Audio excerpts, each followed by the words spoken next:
Hi, I am Tim, and I'd like to talk to you about DSM. DSM is a global science-based company situated in 50 countries on 6 continents. In the next 3 minutes, we'll have a closer look at DSM's activities in nutrition, health, and materials. DSM has the broadest portfolio of nutritional ingredients in the world. The company is the leading innovator in the nutrition market and is the world's largest supplier of vitamins. This one? There you go. Thank you. DSM helps to make better infant nutrition and better processed foods. We produce ingredients for yogurts, cheese, beverages, soups and sauces, alcoholic beverages,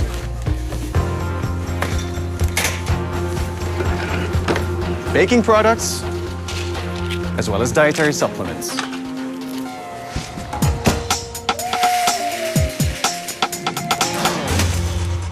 DSM also creates packaging to protect food products and to give them a longer shelf life. And DSM is the largest producer of nutritional food additives for healthy animals to produce the highest quality of meat, fish, dairy products, and eggs.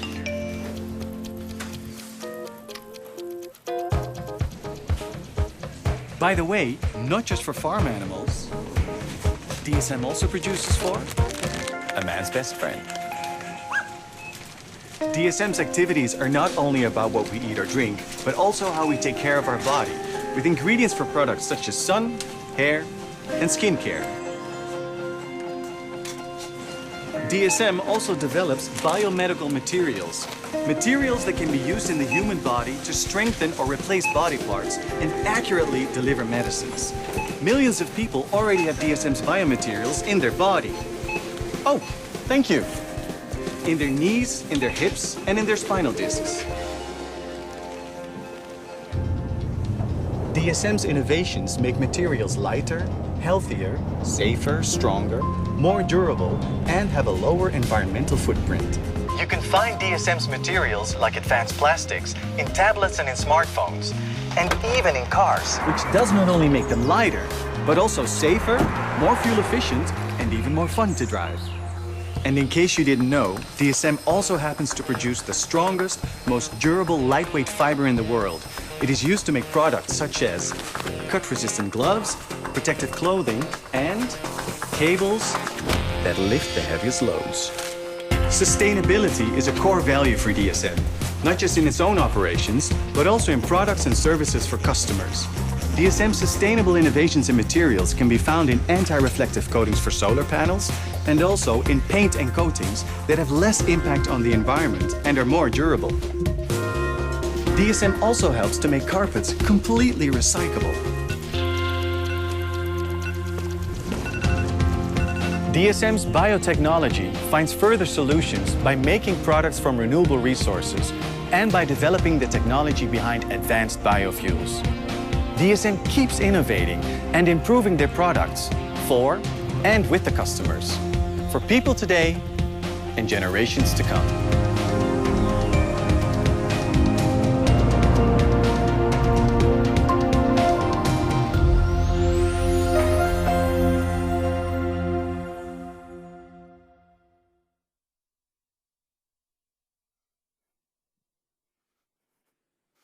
Hello, everyone.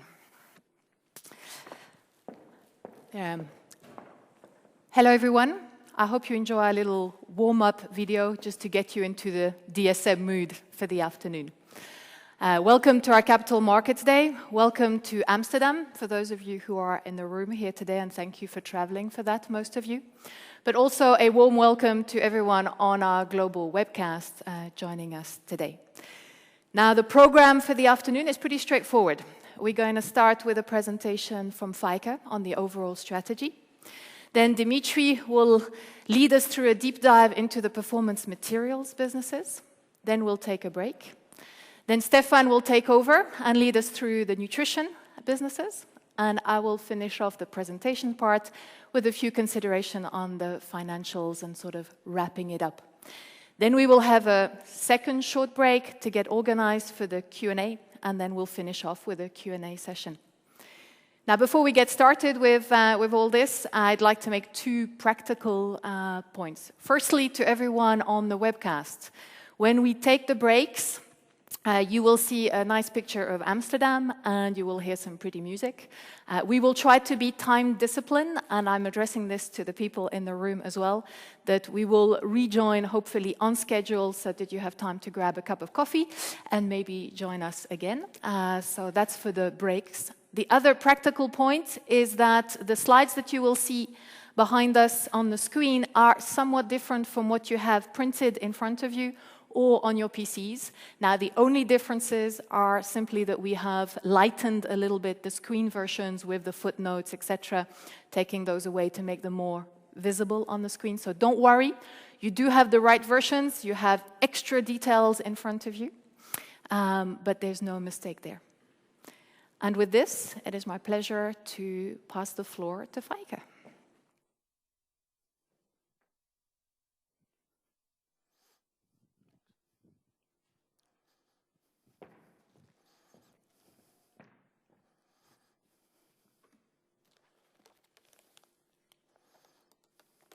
Thank you, Dave. Thank you, Geraldine. Thanks all of you for being here in this room today, here in Amsterdam, listening to our future storyline, our storyline about what we're going to do in the years to come, and also welcome to those at the webcast. Appreciate it. After the third quarter results, yesterday, today, Capital Markets Days, and sharing with you the strategy for the years to come. And our whole team is ready, not only Geraldine, myself, and Stefan and Dimitri, but also some other senior leaders who are in the room, and you will meet them later on during dinner time, ready to deliver on our strategy for the years to come. As you see in the title, Driving Profitable Growth, as you see even on the line above, DSM Strategy 2018. That's already maybe a change compared with what you might be used from us.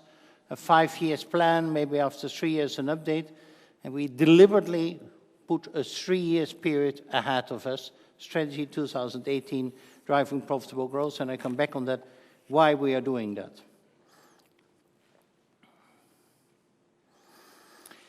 This safe harbor statement counts for all presentation. I only share it once.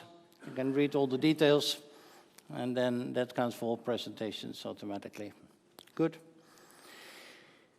Let me take you today to what we achieved and what we did in the period 2010-2015.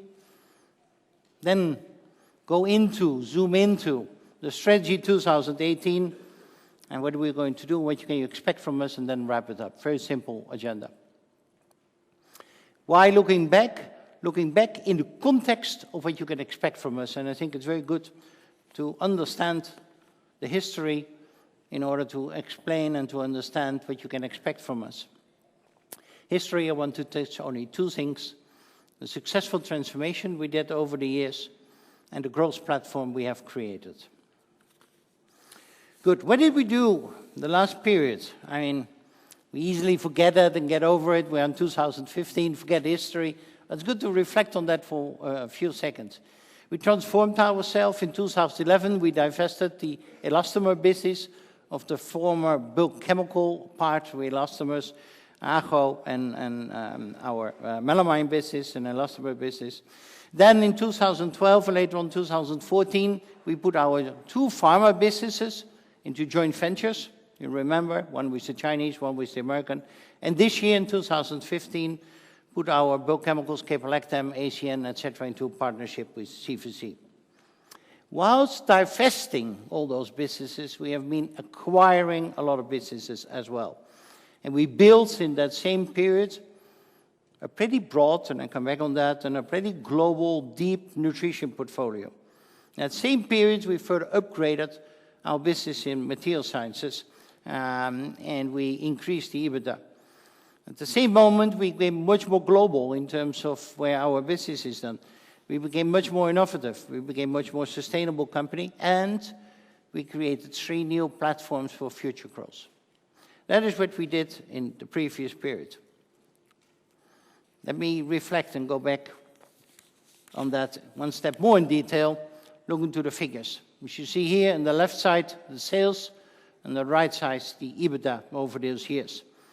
And as you see on the left side, we have simplified our portfolio over the years, divested a lot of the businesses, and streamlined and simplified our portfolio into nutrition and performance, high-performance materials. If you see on the right side, of course, you see that also you see the percentage of contribution of the different parts to the EBITDA, as you see it on the left side, towards the sales. A platform for growth is created, both in materials and in nutrition. And that's very important because that is the strategy for the years to come, to capture that profitable growth. We should add and not forget, on the right side, where you see the EBITDA in 2015, that you should add to the EBITDA what we have in joint ventures, and you don't see it in our normal P&L in the EBITDA, because you see it in the more details, because it's not consolidated. But the pro rata ownership of DSM of those three businesses, if I take a pro rata, 49, 50, 35% of the different ventures, is 250 million euro EBITDA. Successful transformation. A different company today than we were in 2010. You're all aware of that, and you all were with us during that whole period of transformation. Growth platform created. Let's look to the two businesses, in nutrition and into material sciences.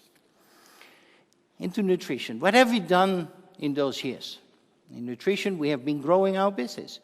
We had a 3 billion business in 2010. We have a 5 billion business right now. So we have been building that nutrition business quite a bit.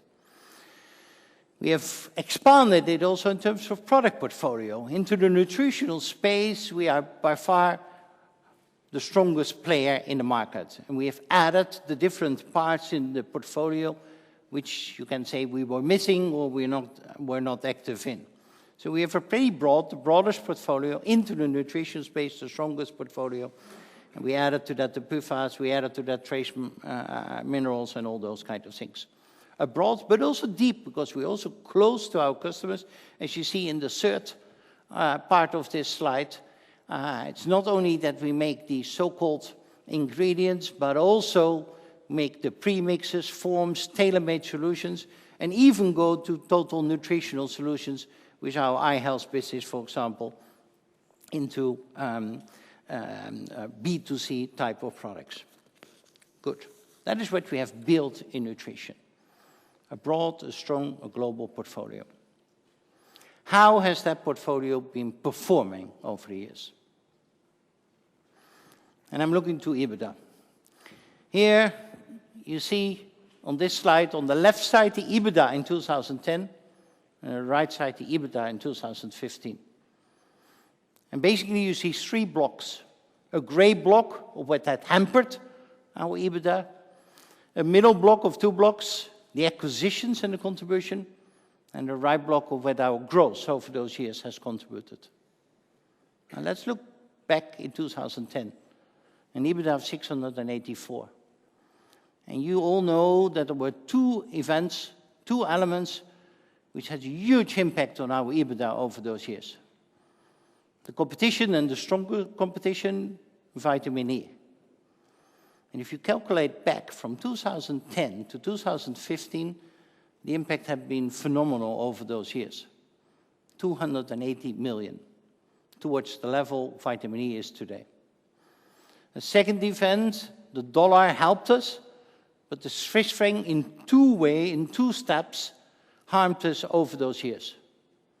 And in total, the positive effect of the dollar and the negative effect of the Swiss franc in 2 steps resulted into a negative impact on our EBITDA of 130 million. If I take those 2 gray blocks, then I would be on an EBITDA margin around 13, 14%, I think, today. But we acquire businesses. So the EBITDA is not only those 2 gray blocks, and lucky enough, obviously. We've been acquiring for 210 million if I only take the big 4 acquisitions, which are contributing the most. For 210 million, and I will show that later on. Those acquisitions have been pretty rewarding because those acquisitions have been growing. Not all, but overall they have been growing another 100 million, 11% annual EBITDA growth if you take it from the moment we acquired those companies. And on top of that, we have been growing our business with another 220 million EBITDA, and that results into, I don't give you the precise EBITDA of 2015, although if you calculate all those figures, you come to a precise number, but still, I would like to keep it a little bit because I'm not going to discuss here precise numbers in 2015, obviously. But it's important to realize that, and I will come back on especially that growth part, because if you deduct from those two different single events in vitamin E and in the Swiss franc, we have been growing pretty well in our nutrition business over the recent years. Those acquisitions. If I take the four by far most contributing, and the other one was Kenzie Nash contributing to biomedical and contributing to the innovation business. But if I take the nutrition business, those four, and acquired at different moments in time, 2011, 2012, the two guys and closed in 2013, the four biggest acquisitions. In total, as I said, 210 million have been growing towards 315 million year to date. As you see, both of all three, Martec, Tortuga, and Fortitec, Martec in the infant formula, Tortuga in the animal health area, and especially in Brazil, Fortitec, human health, especially in premixes, have been growing very well, sales, and have been growing very well, EBITDA-wise, over those years. Only one of the four who did not perform, although it did deliver on sales, but to be honest, that's even the problem that it did deliver on sales, because the reason that Ocean Nutrition sales is up is mainly due to the raw materials of the fish oil being up, passed on into the selling price of the end product, which resulted into reduced volume amongst others. So the total EBITDA, although sales is up, is not up.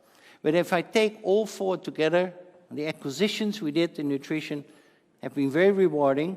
I think we have been paying very decent prices of those and have been very rewarding and helped us. Good.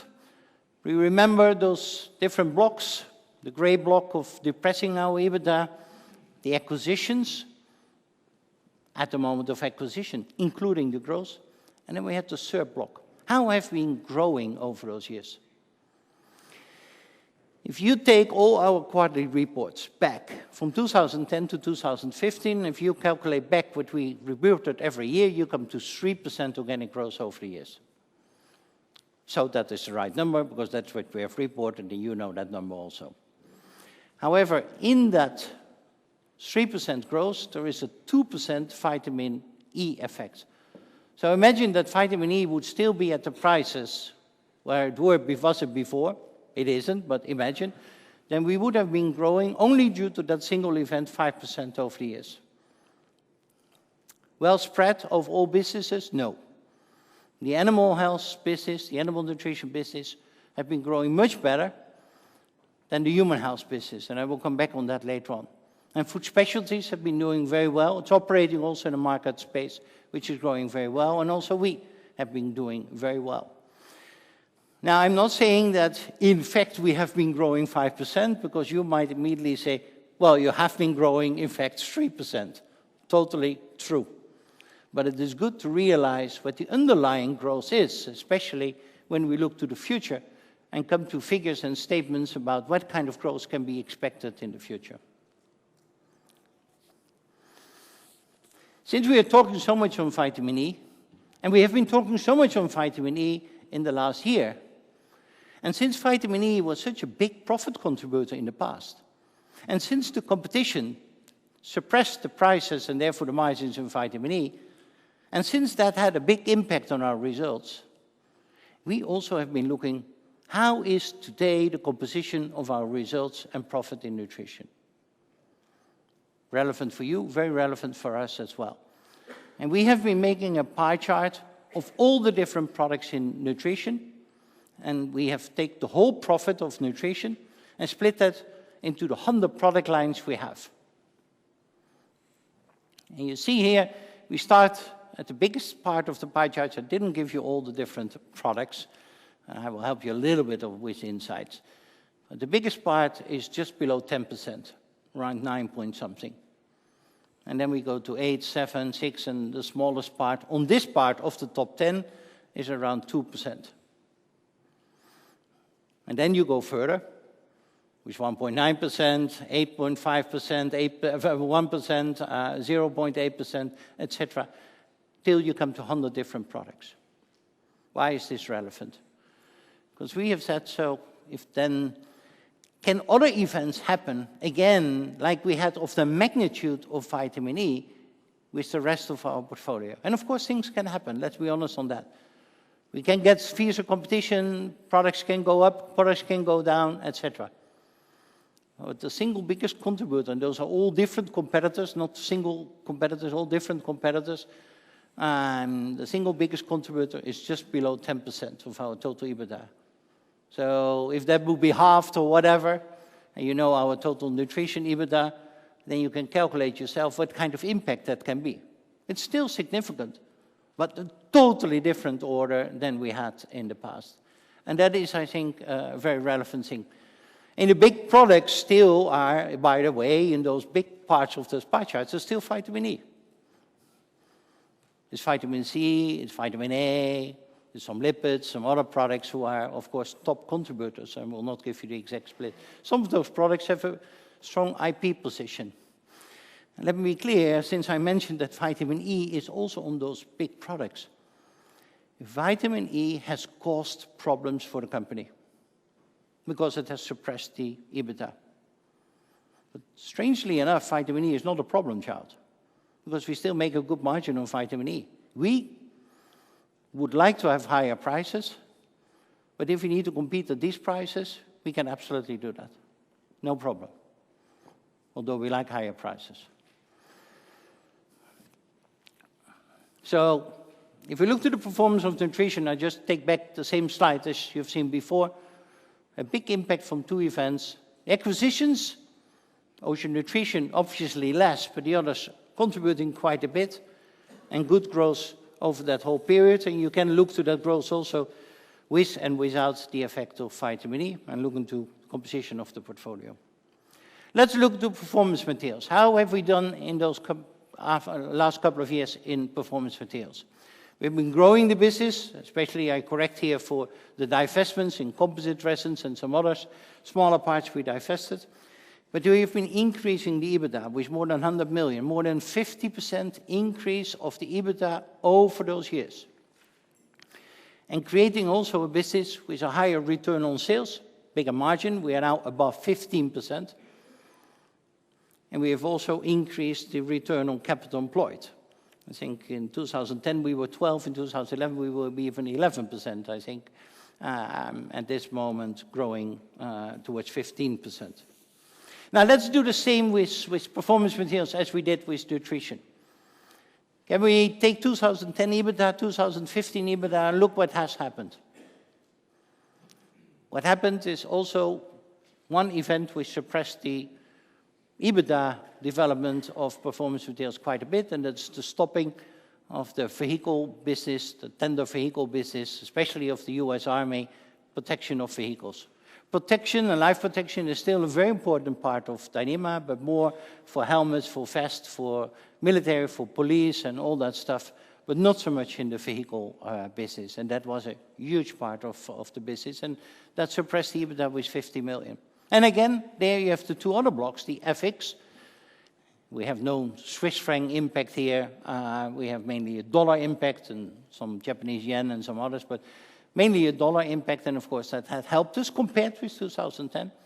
And you see here's also the growth, the profit improvement plans, and also the growth of the business, which at the end of the day, if you take it all together, took care of a 50% growth, 100 million of the EBITDA. That is what we have done in nutrition and in performance materials over those recent years. Now, when we announced that strategy in 2010, we said, well, next to that we want to change the portfolio. I shared with you, we did. Next that we want to grow our different businesses, and I showed with you what we did. We want to use also certain growth drivers to achieve that growth. Acquisitions play an important role.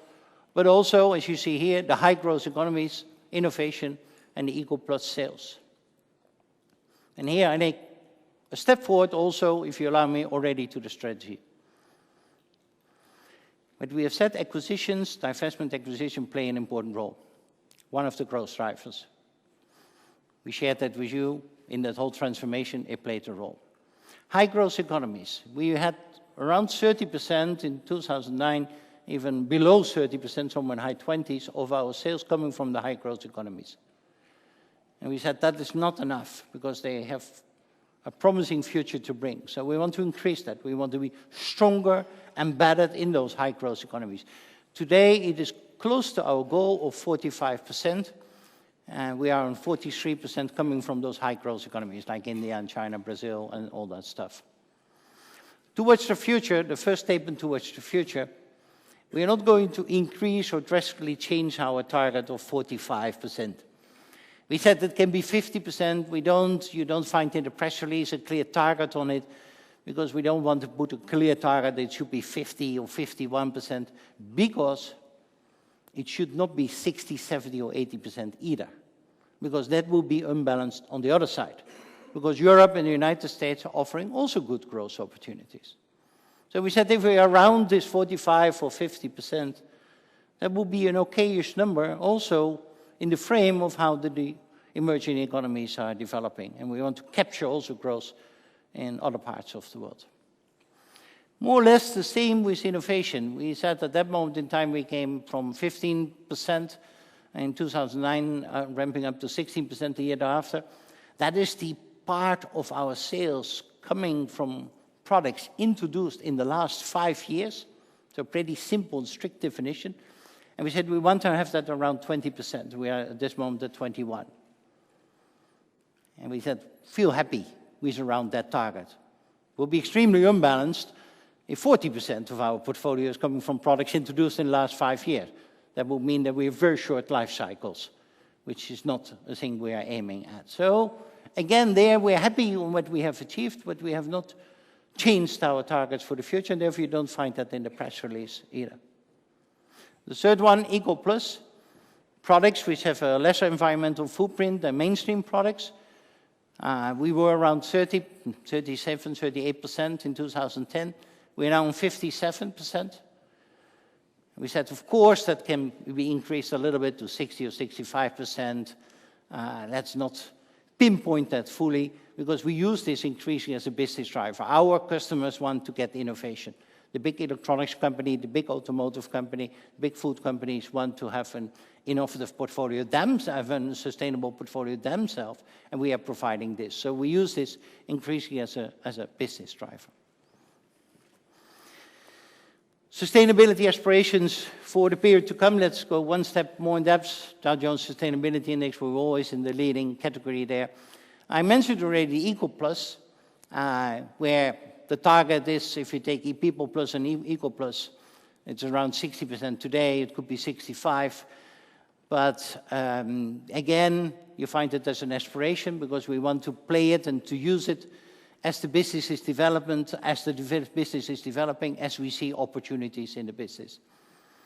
Greenhouse gas, we have been saving 20% compared with 2008. We make a step up to 2025, another 25%, 45% in total. How do we do that?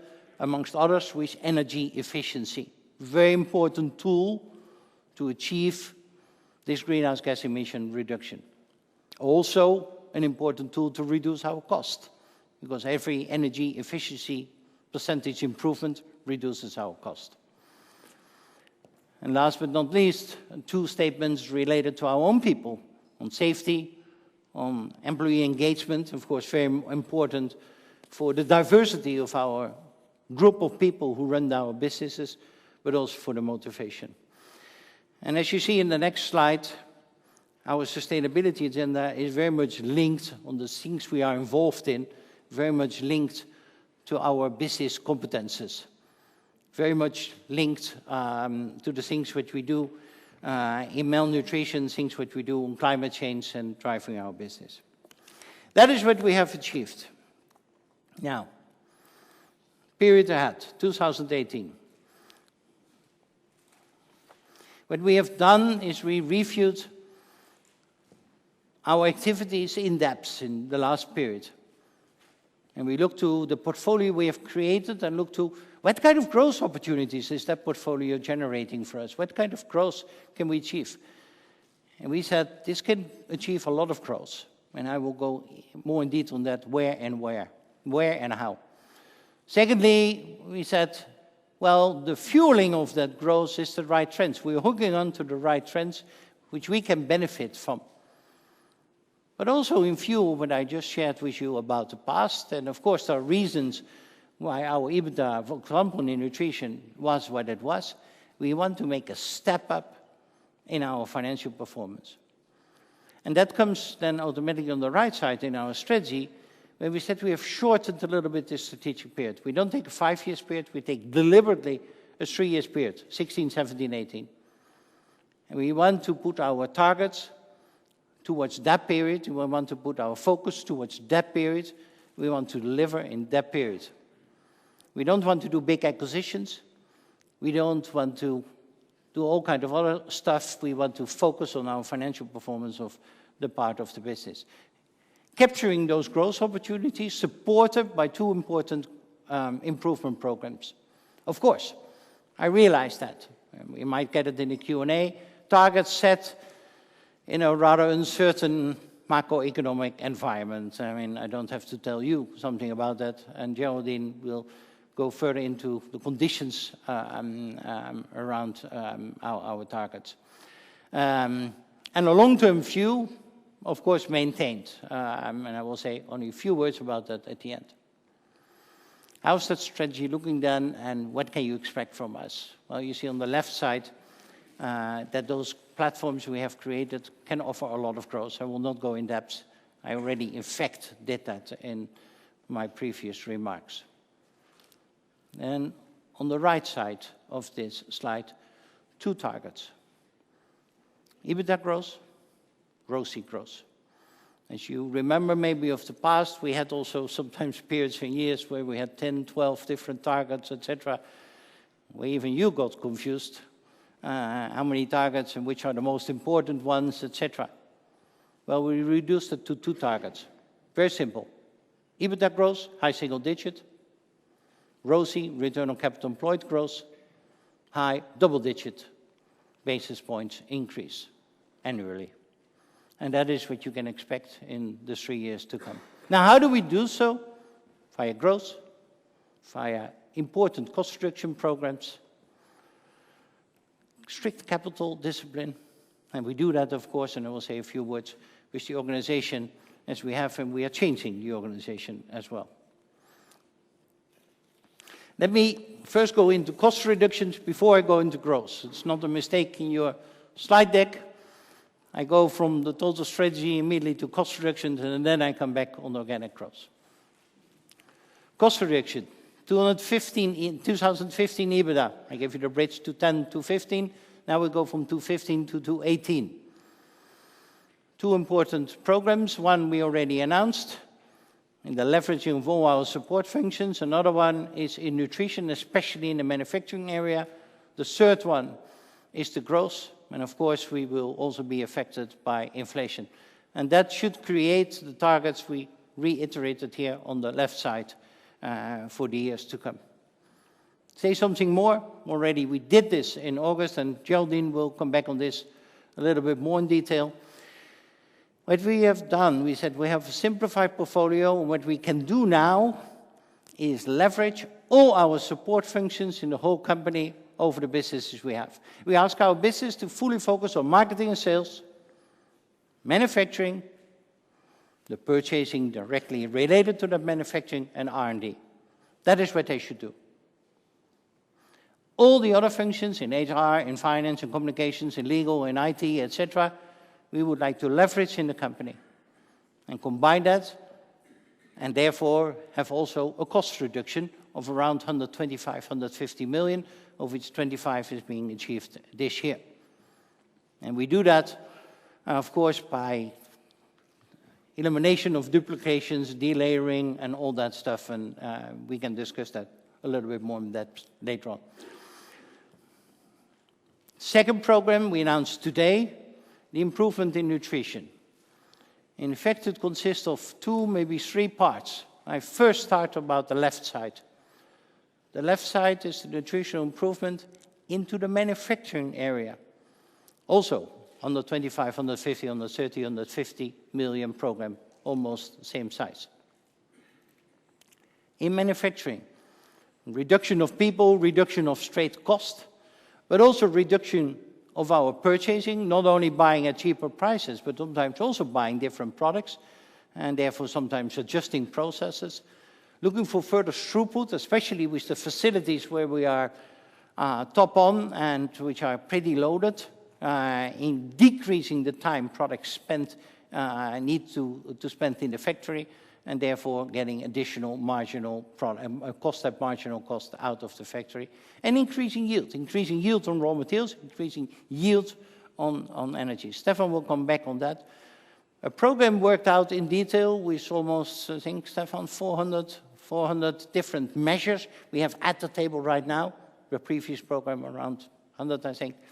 And we will very delicately implement that program. On the right side, you see additional actions we take in nutrition, which all have to do with our market approach. Now, we already did that, and did do very well in the animal health. In the human health, we are not totally satisfied on what we have done. We say that honestly. We changed people, we changed management in the human side, we changed the approach, we look more to certain niches. Of course, we were hampered a little bit by the dietary supplements, omega-3 business United States, but it does not take away that we have been growing less fast than the market has been growing, and that we need to do better in the coming period. And of course then, decreasing our operating working capital, especially in 2013-14, we increased it much too much. And in the last year, we have been putting quite some effort in that. And Geraldine talked about that yesterday at the Q3 figures, and mentioned also how happy we are that also in nutrition, especially in nutrition, we are further reducing our operating working capital. Those 2 programs, together 250, 300 million towards the end of 2018 in cost reductions on both sides. And on top of that, of course, we have the growth ambitions we have. Okay, let's then look to those growth ambitions into the businesses. First, nutrition. A little bit complicated, and Stefan can tell it much more in detail, and by the way, he will. On the left side, you see our total market space, 33 billion. And we deleted of that the real commodity parts, then you can add another 20 billion, but our part. And you see different functionalities, what the products do. So products deliver texture, deliver taste, or nutritional value, etc. And we are with our nutrition products, especially in dark blue parts, in nutritional ingredients, although we are active in the other parts as well, especially via our food specialties business. In that dark blue part, we have roughly 20% market share. Those are all the vitamins and the lipids and some of the cultures and all that stuff. And we have a pretty strong position. Where do we sell those products? We sell those products on the right side in the different segments. We are represented in all the nutrition segments. We are represented in all the different markets. One a little bit bigger than the other, and roughly 20%. We don't do that only with the ingredients. We do it also with forward solutions, as indicated. Message on this slide, we have a strong position in nutrition. There's still room, quite a bit of room to grow and to expand even beyond the nutrition ingredients in what we call the food specialty space or other spaces, as you see on the left side. And a strong position in the different markets on the right side. And Stefan will elucidate that further. That is on the human side. On the animal side, same picture. 10 billion business, of which half we are in fact not in. That's mainly amino acids. Methionine is an important one. Well, it's not totally true that we are not in. We are buying those products and blending that in our premix and bring that to the market, but we don't manufacture ourselves. On the right side, you see all the different categories we are in, and same idea, via forward integration, sell those in applications on the right side of this picture. Where, and Stefan will say more about that, We are especially active in poultry and in swine, not so much in ruminants. And we're expanding also here in the different species, in the different other areas we have not been so strong in the recent years. Here you see the growth of nutrition. And here you can compare it the same with which I already told earlier. The total growth of nutrition around 3% over the years. If you correct for vitamin E, you've been growing 5%, and the ambition is in the period to come to grow faster than the market. And in fact, we have been doing that in the recent years. And as you see here, in animal nutrition, correct and not corrected for vitamin E, we have been growing faster than the market, and we will continue doing that. In food specialties, exactly the same. In human nutrition, we have not been growing faster than the market. We have playing, I think, too long a value over volume strategy. We have missed some niches. We have been hampered, of course, with dietary supplements in the United States. And we need to work in a much more aggressive approach towards the different niches. And we can grow at least the same number as the market is doing. And there we need to have a step up, and we made the changes in the organization to implement that. What does that mean for nutrition? Expanding in different ways, increasing our sales and growing our business in different ways. Of course, in our core business where we are geographically, bring the different products of the acquisitions to China and to India, where those were hardly being presented in. Also looking to new products, new solutions, in enzymes, for example, where we add new types of enzymes in animal, in human. But also new business models like we have with our eye health business, but also new segments like the ruminants, where we have sold our products a little bit lesser in than compared with pig and swine, etc. So we have a whole plan in nutrition. How do we want to grow? And what part comes from adding new product forms, entering into areas we have been underrepresented in, working with new business models, etc.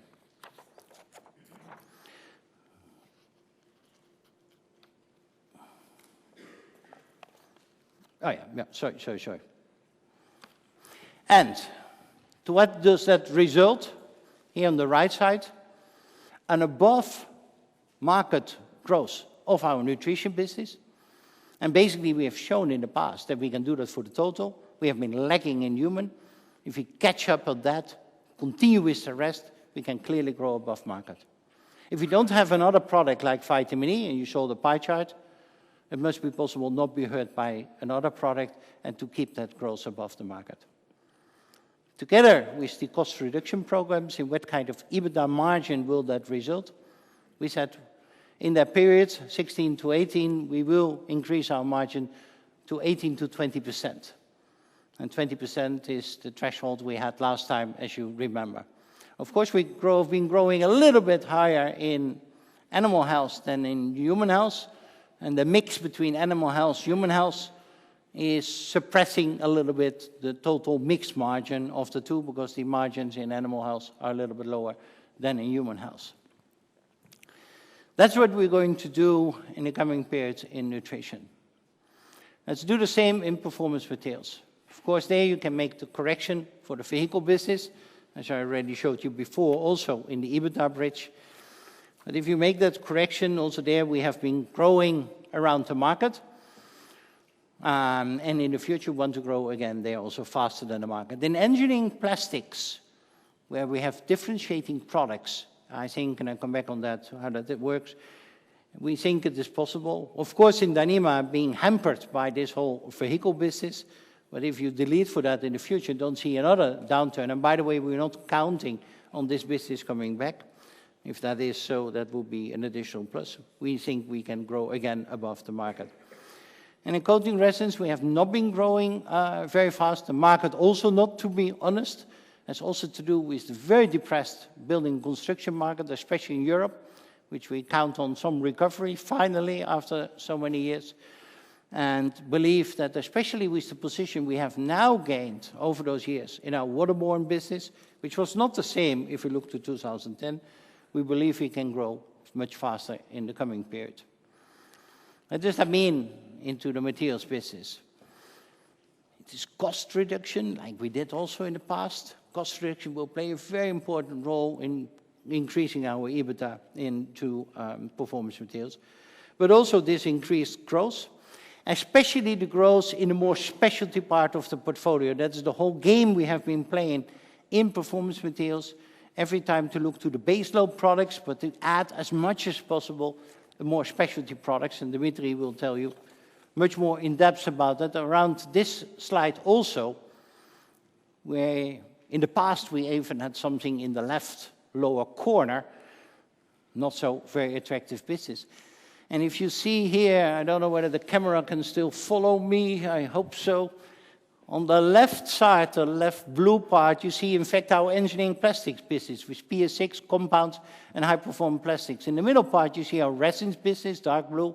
On the right part, you see Dyema, and then you see the two innovation business in biomedical and solar. And you see what we're doing there is that we are focusing more on the specialty part of the portfolio, there where the real margin is, and trying to boost the sales in those areas. And we do that in two ways. This is the markets in which we sell.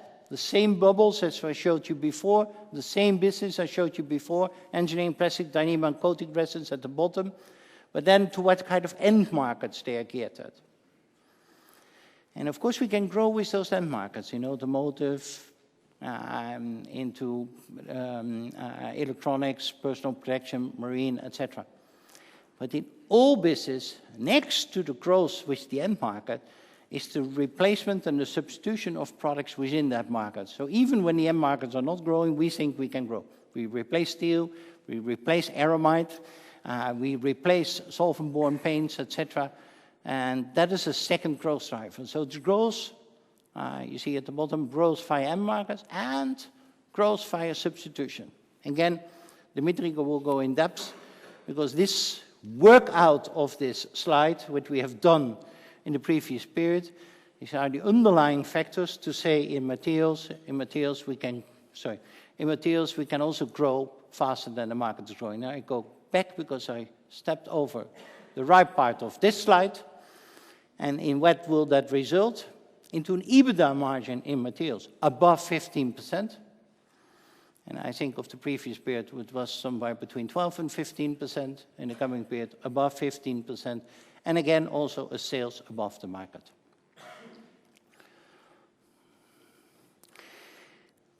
On top of that, in terms of nutrition now, materials business, we have been building business, and you saw that already in the last slide, our solar and bio-based business, biomedical business, into the innovation centers. 3 new growth bubbles. Our biomedical is at this moment almost under 50 million sales, with an EBITDA, which we gave here around 30 million. Of course, bio-based and advanced services have hardly any sales yet. We are ramping it up. In the period, in the years to come, don't expect that it will be a profit boost in 2016, but it can be very interesting in the period to come. And you see here also the negative EBITDA it has. Let me go one step more in depth in that whole innovation center, and to help you a little bit with bridging your figures. The innovation center has 2 activities. One, on the top part, is supporting all the innovation activities in the different businesses, in nutrition, in materials. And the bottom part is building its own business into the new EBAs, the new emerging areas. Good. If you take the top part, that is roughly a cost of 15 to 20 million, which you see in the innovation center, but which we spend. We could also distribute it around the whole company, which we spent, in fact, for the whole company in order to boost our innovation capabilities. In the bottom part, in the emerging business areas, there you see the different emerging business areas of the previous page. And if you calculate the EBITDAs of the previous page, I did it here for you, the plus 30 was biomedical, and the others you come around plus 5. So, and that plus 5, the top part will continue, that plus 5 will grow to 30 to 40 million in 2018. And that means next year we take a first step and we break even in the innovation center, like I promised also last year. How are we going to implement all of the above? With our people. with our organization. And we have made some changes over the previous period. 3 important areas I would like to mention. Top structure, organizational setup of the company, and our culture and way of working. Top structure. We have added, strengthened the managing board with an executive committee and run the company with the 8 people in the executive committee, as you see here on the picture. Closer to the ball, closer to the business, more aligned with each other on strategy, on business, on finance. And as we already experience in a short time, and you can check it and ask it during the dinner time, how they feel it, much faster, much more rapid implementation of our organizational changes. Second point, the organizational changes. And therefore, point 1 and 2 are not disconnected from each other. We made a very important organizational change by letting the business focus on the business and taking all the other part and leveraging those. Focusing much more closer to the ball on the business and not being distracted by all kinds of other things, combining all the other things, leveraging those and reducing the cost. But you need to have a real buy-in of the company to do those kinds of things. And I think and I feel that buy-in is really there. Check out yourself this evening. Third point, way of working. How do we work? Faster, more agile. We monitor how fast we take decisions, how often things come back. Can we reduce that? Cannot come back more than one time. We need to take a decision. Those kinds of things. Incentive system. All that stuff which we further worked out in the last year to make the company more agile, more faster. A simple strategy for the years to come, very much focused on financial performance, very much focused on delivering the targets, and a company which is fully aiming and geared at that. You can also represent it via this slide. On the left side, what should the organization do? What should come out of the organization? The results. What kind of results? Profitable growth. How? Top line, bottom line. Cost reduction playing an important role, growth playing an important role. Is that all? One more thing. I would like our management also to deliver and develop talents. Because we need that for growing the company. We need that for delivering the targets. Good. Now switch to the right side. What do you need for that? Underneath, somewhere deep, you need the right mindset.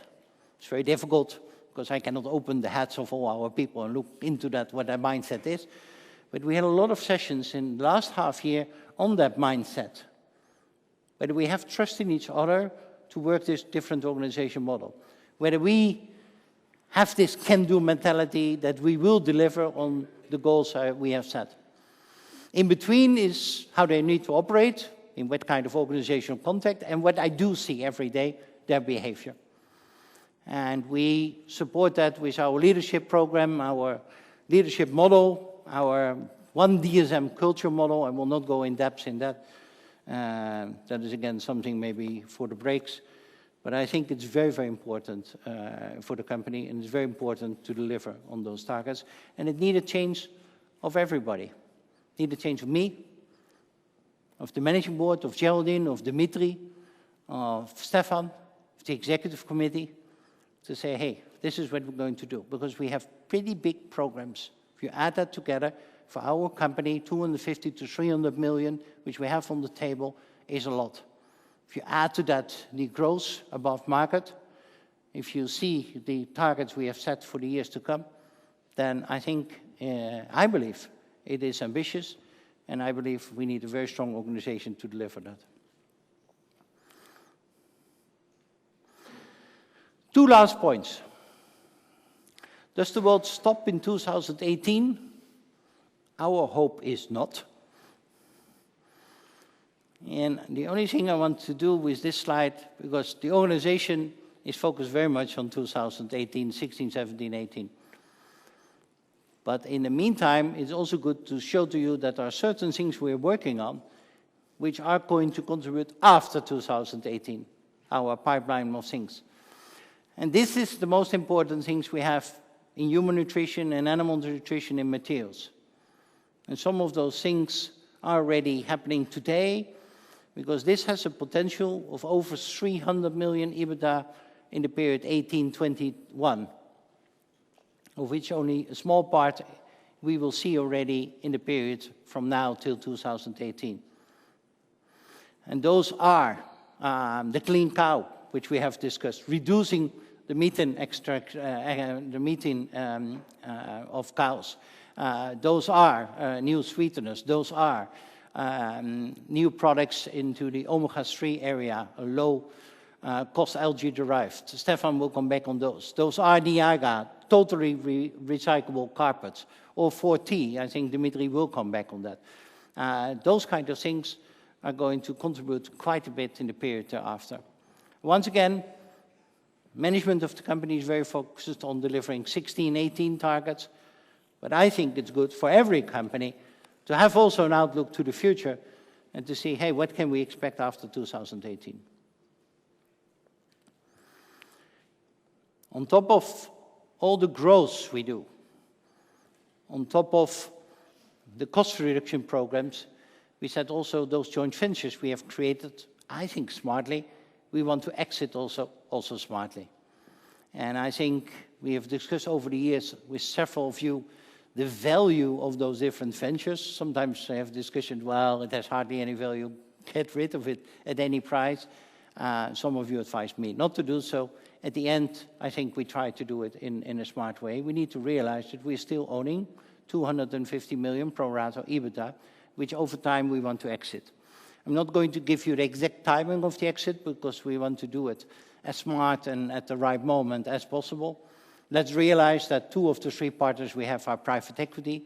They are in there only for the money, not for the long-term commitment they have in the business. And by the way, we neither, because we are crystal clear to you, at a certain moment we will exit those businesses and we will monetize, and the exact timing and the exact way to be discussed later on. We looked back to 2010 to 2015. We have seen we have transformed the company, and we have seen that if you make some corrections with the growth in materials and nutrition was. Our strategy for the years ahead is to capture the potential which we have in the businesses and the portfolio we have today. Quite a good growth potential. So both in growth, in the supporting big cost reduction programs, and a very strict, disciplined capital allocation on which Geraldine will say a lot more. By the way, it is a pleasure to work together with Geraldine on this strategy and to together with the whole executive committee to put this strategy at the table. I'm very proud on that team and what we can deliver. Building for the future after 2018 and a monetization of the different ventures we have. 2 very clear targets and clear how to achieve that via growth, cost reduction, and once again, strict capital allocation. In my presentation, I've given you some underlying things also on the Eco Plus, on high growth economies, etc. Those are more what we call the house. So don't hold us to those targets exactly. That is how we do so. We've even shared with you also the EBITDA percentage of our nutrition business, our material business. But why not bothering you with exact growth figures and percentages, etc. At the end of the day, we believe it all turns out into what is your EBITDA doing and what is your return on capital employed doing. And therefore, we simplified it. We should focus on those 2 targets. We need all the others, of course, to realize this, otherwise it won't work. But hold us responsible to those 2 targets, and we are focused on delivering those. Thank you very much for your attention. And with that, I think I hand over to Dimitri.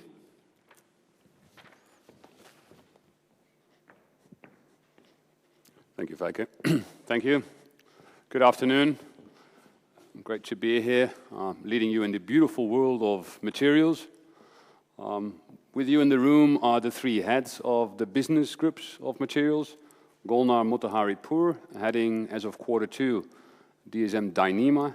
Roland Paulette joined DSM in Q3 in July, heading the DSM Engineering Plastic business. And we have Patrick Niels, the head of DSM Resins and Functional Materials. And I'm happy to invite you in the world of materials, a very exciting world where a lot have happened, and we still expect a great future for materials going ahead. And I will pinpoint some of the interesting areas for materials going into the future. And my presentation has been built up with a bit the strategy 2018 from a materials cluster perspective, including a bit of a review, what have we done over the last 5 years. Then go a bit more in detail on the 3 businesses, engineering plastics, Dyema, resins and functional materials, and obviously with a short wrap-up. What did we do in 2010 to 2015? And as you can see, is we have grown the top line with about 2.5% annual rate. We have divested pieces of the business. I think Feike already alluded to that. And we've grown the core business from 2.1 to 2.5. Parallel to that, we've made an enormous step up in EBITDA improvement. And then you could say, well, that was about time and that was needed, but we've done that in parallel. We've increased our EBITDA almost up to 50%. And we've done that partly by a stringent implementation of profit improvement programs, and partly by getting the growth in, partly benefiting from the substitution trends, which Feike also elaborated on. That ended up in an EBITDA growth percentage, which started in 2010 of about 12%. But before it went up, it went down because of the absence of vehicle protection business. So the EBITDA percentage even went down to 10%. And we moved it up year by year into a 15%, approximately 15% in this year. And the same happened with the return on capital employed. It firstly went down below 10%, and we expect to be around 14% in 2015. This was the starting slide, which I used at the Capital Markets Day about 2 years ago. And at Feike's slide, it was not in there. I've depicted a bit the caprolactam, ACN, and composite resin business, which you all have seen. We have partnered up with CVC, and we followed our strategy as at that time described, leaving a very interesting portfolio in terms of market growth and attractivity and DSM's capability to extract value. And what did we do in our strategy definition for 2018?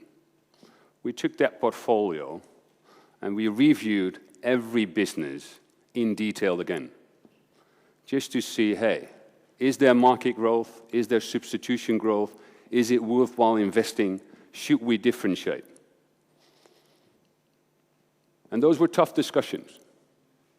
Because at the end of the day, if you differentiate, you also prioritize. And that's what we've done. And I still remember a discussion I had with Feike, and he was challenging me on this one and said, listen, are you sure that the market growth will come? And I will show you some of the slides where there is some legislation in place where substitution will drive our market growth. So there's some evidence, except only my story. So let me lead you briefly through, because this is basically the key slide. I can talk to you for about an hour, but this is basically the slide. We went through our businesses and we looked at the market growth and their activity and the capability to extract value. And we basically said we have 3 categories, we have 3 strategic categories. With the category maximize returns, growth, and accelerate growth. And that will impact how we apply resources to these businesses. Capex, innovation resources, marketing and sales resources, because there it makes a difference on where you can differentiate yourself. And let me start with the PA6 polymers in the engineering plastics business group and the powder coating resins in the resins and functional materials business group. Those are elements where we have a good position, but we still feel that we could leverage what we have. We have asset base, we're going to leverage it, we're going to fill it, and we're going to play an important role. But we're not going to put a lot of effort and resources in capex and innovation in that area. Where we will put resources innovation is in the growth area. In the engineering and plastic fields, PA6 compounds, which goes in the automotive industry, which goes in electronics, as well in the specialty coatings area, where we have more sustainable coating resins, where we fight against the solvent-borne resins, and the Dyema life protection. And this Dyema life protection is not that much into the vehicle protection, because that's about gone. Still a minor piece. It's predominantly in the personal protection area, law enforcement agencies. And I will come back to that in a minute. And then we have the accelerated growth area.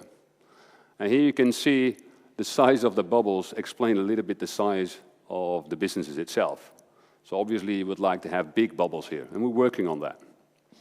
A big bubble here is in the engineering plastics fields. It's in high-performance plastics, predominantly where we make the difference in automotive and electronics area, but also the Dyema fiber solutions. And here we're going to build businesses based on the technology of Dyema into different segments where we can differentiate ourselves. And I will give you some of the examples.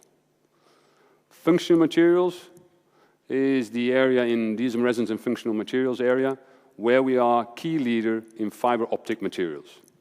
It's the coating for optic cabling, the ones who sometimes are frustrated about very low internet speed. That has to do with the fact that the internet cable is using non-DSM material. If you would use DSM material, you will have speed of internet, you will have reliability. So, and therefore, this is a key area for us, because connectivity is the name of the game, and it's continuing to grow. So having said that, we have built a portfolio which have an EBIT of about 15%. We're happy with the quality of the portfolio. But we want to grow that portfolio faster than what we've done before. And we do that by differentiating resources, differentiating capex going forward. And that will lead to annual EBITDA growth at the high single-digit area and ROCE growth at high double-digit BPS.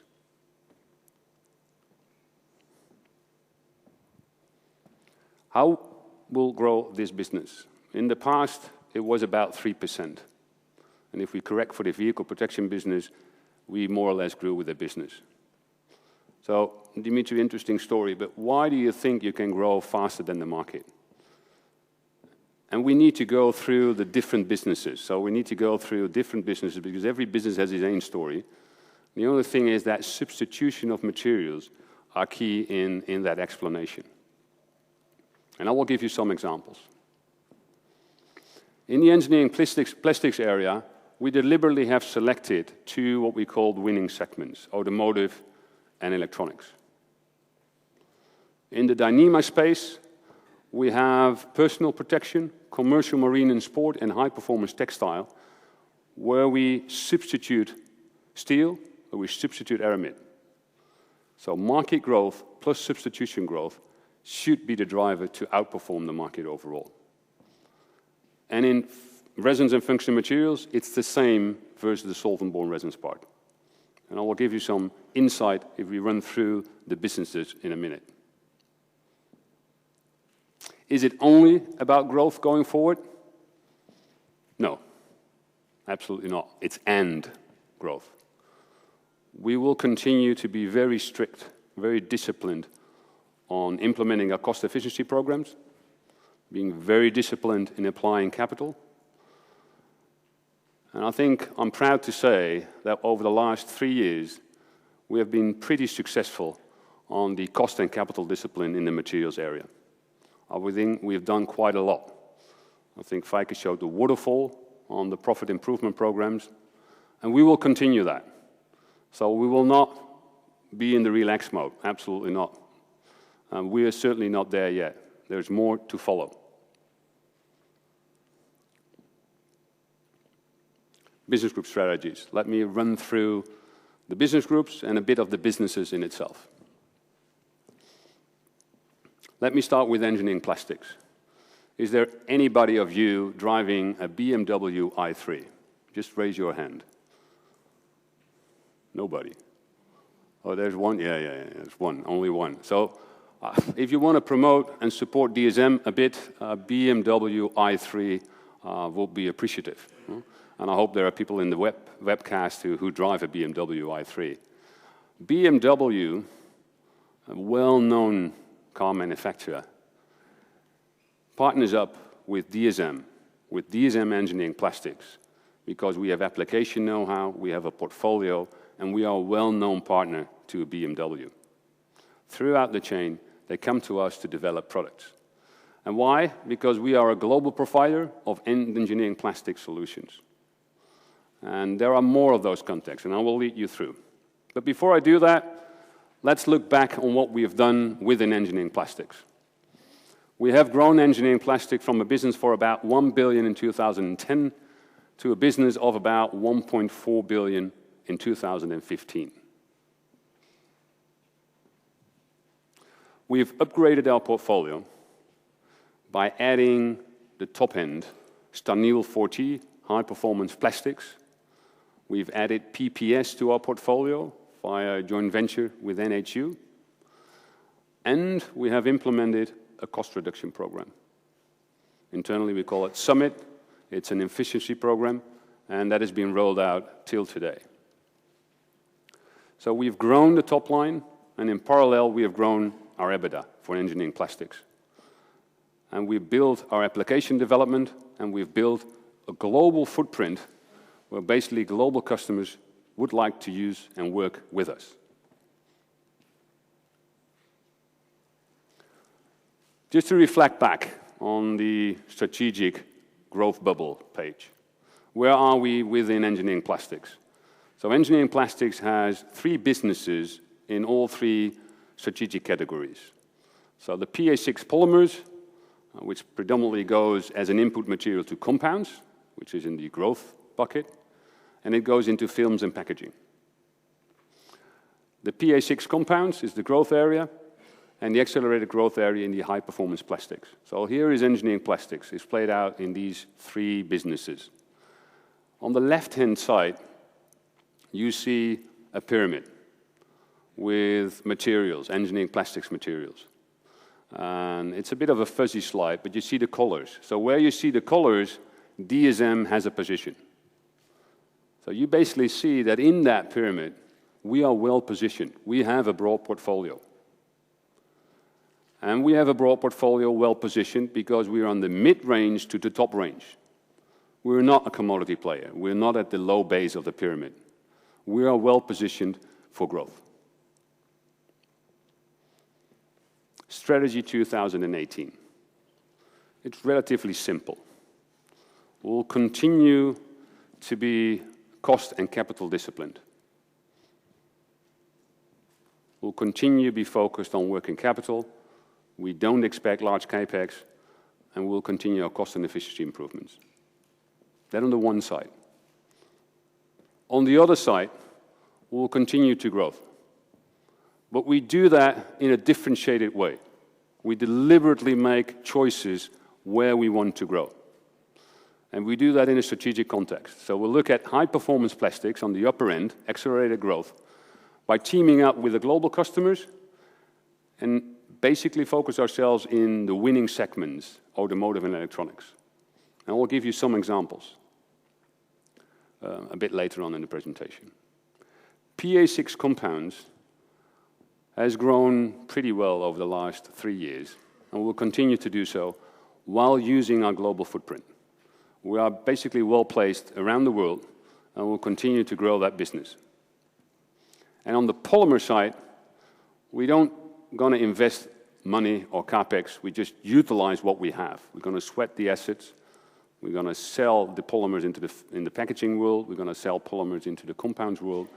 And we're going to maximize our returns in the polymers PA6 business. So what do you expect for engineering plastics? We have about grown with the market, and we expect to outperform market going forward. Now, how do we do that? It's a bit of a repetition, but I think it's good to understand because it's a fair question on why we think we're going to outperform the market here. We're going to accelerate the winning segments. So we're going to put our efforts and money and innovation efforts on the top end and on automotive and electronics, while teaming up with the right customers. It's extremely important that you make the right choices where you team up. And we use our global presence and our excellent position in the high-growth economies. We're well positioned in China.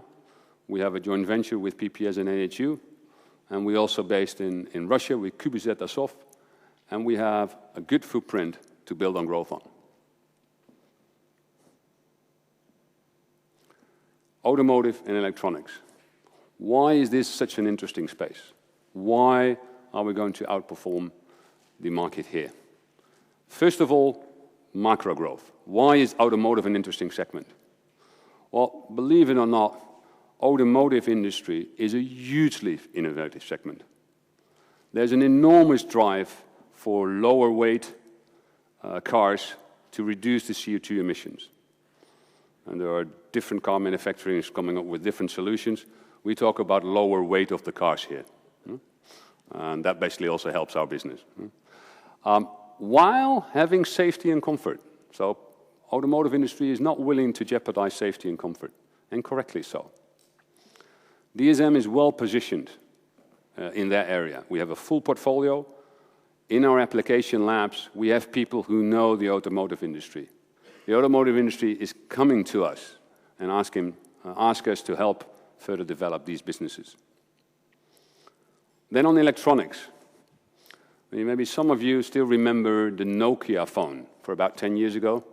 Very heavy plastic Nokia phone. At that time, be aware that in that phone there were hazardous materials. So could you imagine you were phoning while in that plastic there was hazardous materials? And in all fairness, Nokia is not that big as they were 10 years ago. They were the ones who said, listen, we want to have our plastics, our Nokia phones, without hazardous material. Halogen-free Nokia phones. Well, luckily we didn't stick to Nokia. We moved to different mobile phone providers. It's a nice example that you need to select the right customers. And we're now working with Xiaomi, Huawei, Samsung, and some other mobile phone producer, which we're not allowed to use the name.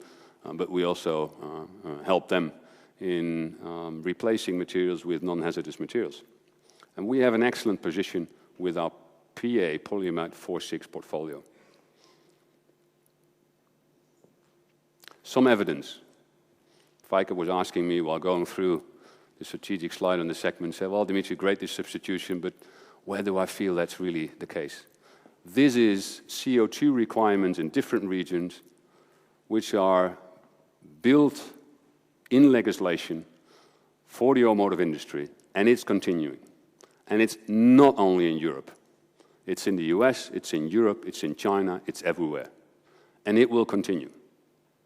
And it will drive innovation in the automotive industry. There will be a quest for lighter weight cars. And if that's the case, plastics in the car will be a key issue. Engineering plastics in the car will be a key issue. On top of the trend that in the car industry, connectivity is a key issue. And there engineering plastics comes in. So it's not only a nice story in terms of, well, great winning segments, it is also being backed up by legislation, which will be more stricter going forward. Okay, no one who drives a BMW i3. Is there anybody who drives a BMW i8? Okay. All right, great audience. The BMW i8 is a great car. I mean, I don't know whether you're a fan of Top Gear. Basically, they like real cars with combustible engines. And they drive the car, and they tested the BMW i8. And they almost said that it was the best car ever. But just out of principle, they could say, no, I can't say that, because it's an electrical car. But this is a great car. And it's not only a great car because it's great to drive, it's also a great car because in this car, all the materials need to have resistance to temperature of 250 degrees. So this one is a plastic air intake manifold on the top, and it needs to be resistant at 250 degrees Celsius. Because, I mean, the engines become smaller, there's so much temperature under the hood, that basically you need to have a very specific material to do that. So it needs to be high heat resistant, but the plastic itself also needs to be easy to design. I mean, if you look at the part, that is pretty amazing that you can make that out of engineering plastic. So it needs to be easy to flow, it needs to be designable. And on top of that, this piece is 40% lighter than aluminum. So it contributes quite a bit to lighter weights in the car. I think that is one of the elements, and we do this with our Stanil Diablo product portfolio. We're pretty unique in that, and that's one of the reasons why we team up with BMW and that we develop these high-performance plastics for engineering plastics. The other winning segment, electronics. There will be new USB Type-C connectors. There will be legislation out there in Europe which will mandatory standardize the connectors. I mean, people have Samsung, Apple, Huawei. You always need to have different connectors. As of 2017, that will be standardized. And the USB Type-C connectors will be built with engineering plastics. And that engineering plastic needs to be stiff, because it needs to be connective. It needs to be tough, because it needs to stay in shape. And it should be flame retardant, because it heats up quite a bit. Sometimes you feel that also with your iPhone. So these three elements just being combined in one engineering plastics, that is not easy. And we have the materials of choice, and it's called Stanil 4T, which is on the top end, the accelerate segment. It's the top end of high-performance plastic area, and we have been qualified for these USB Type-C connectors. And then you could say, well, Dimitri, that's a small connector, a small piece. I can tell you that there are 5 billion of these USB ports being produced annually. Well, then even a small piece becomes interesting. So engineering plastics is well positioned to grow. Let me move on to Dyema. The strongest fiber, the world's strongest fiber. Are there any sailors in the room? No BMW, well, at least more sailors than BMW drivers, that's good. If you are a well-respected sailor, you would like to have Dyema ropes and Dyema sails, correct? I mean, Dyema in the sailing world is the brand. I mean, if you were a sailor and you never heard of Dyema, you're not a sailor. No? It's pretty amazing. Any people who like fishing? Not really, a few, yeah. So. I mean, fishing, then you know about Dyema. If fishing lines of Dyema, that is top of the bill. It's extremely expensive. You can complain with Golnar, who has the Dyema business, but it is absolutely fantastic. It is strong, it's light, it is the brand in the world. And building on that Dyema differentiation power, we have built our business. And I think what Feike already alluded, over the last years, I think the last 5 years, the vehicle protection business has gone away. That has stabilized. And basically that had hit the top line growth of Dyema. And it has recovered from that. It had refocused their attention into personal protection. And basically we're now there where we want to be. Focus on personal protection and other segments. And the business has recovered, EBITDA has recovered, we have upgraded the portfolio, and we have implemented our cost efficiency programs. So Dyema is ready for growth. And we have something in hand with Dyema. And before I give you some of the elements of growth of Dyema, a bit of a reference point to the strategic slide. Where are we with Dyema? 2 businesses, Dyema Life Protection and Dyema Fiber Solutions. The Dyema Life Protection is in the growth area. So we continue to innovate, but we're not going to put enormous amount of capex in. In Dyema Life Protection, we've switched from vehicle protection into personal protection. And that basically is a switch we have made. Under Fiber Solutions, you see all the other elements. The key businesses on the Fiber Solutions are commercial, marine, and sports.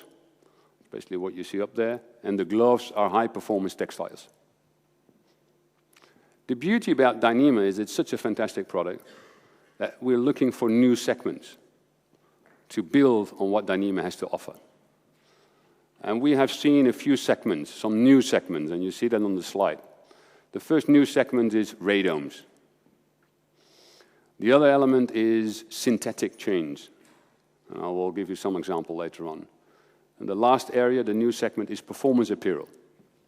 It's in textile, it's protective. So what is the strategy for Dyema all about going forward towards 2018? Also here, we will be very strict on cost and capital. And it sounds like a repetition, and it's easy to say, but it's hard work. But I would like to emphasize that in the materials cluster, we will continue to emphasize cost and capital discipline, working capital, strict capex allocation, and improvement of cost efficiency programs. We will continue to do so. Within Dyema, we're going to have a differentiated approach to growth. We will focus on fiber solutions and in life protection on personal protection. I would like to give you a bit of background. In Dyema, we have outperformed the market if we correct for vehicle protection, because as of 2011, we moved our focus from vehicle protection to personal protection and life protection, and we started to working at new segments. We think we can outgrow the market. And why is that? It's basically because we have a full pipeline. And you see on your right-hand side, and forget about the names, basically it's a full pipeline with new innovation, new technology platforms built on the Dyema strongest fiber. And 90% of the today's sales is based on 3 existing segments. And you see that here. Those are commercial, marine and sports, high-performance textiles, and the life protection. But we have a full pipeline of what still needs to come. Today, it's only 10% of our sales. It's strongly IP protected, but it's lifting off.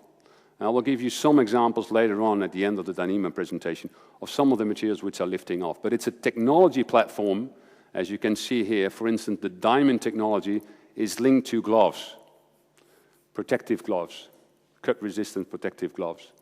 The crystal technology is linked to radomes. So it's a technology platform linked to end-use markets, building on the Dyema fiber. And we have a full pipeline. We've worked pretty hard over the last 3 to 5 years, and that pipeline is full.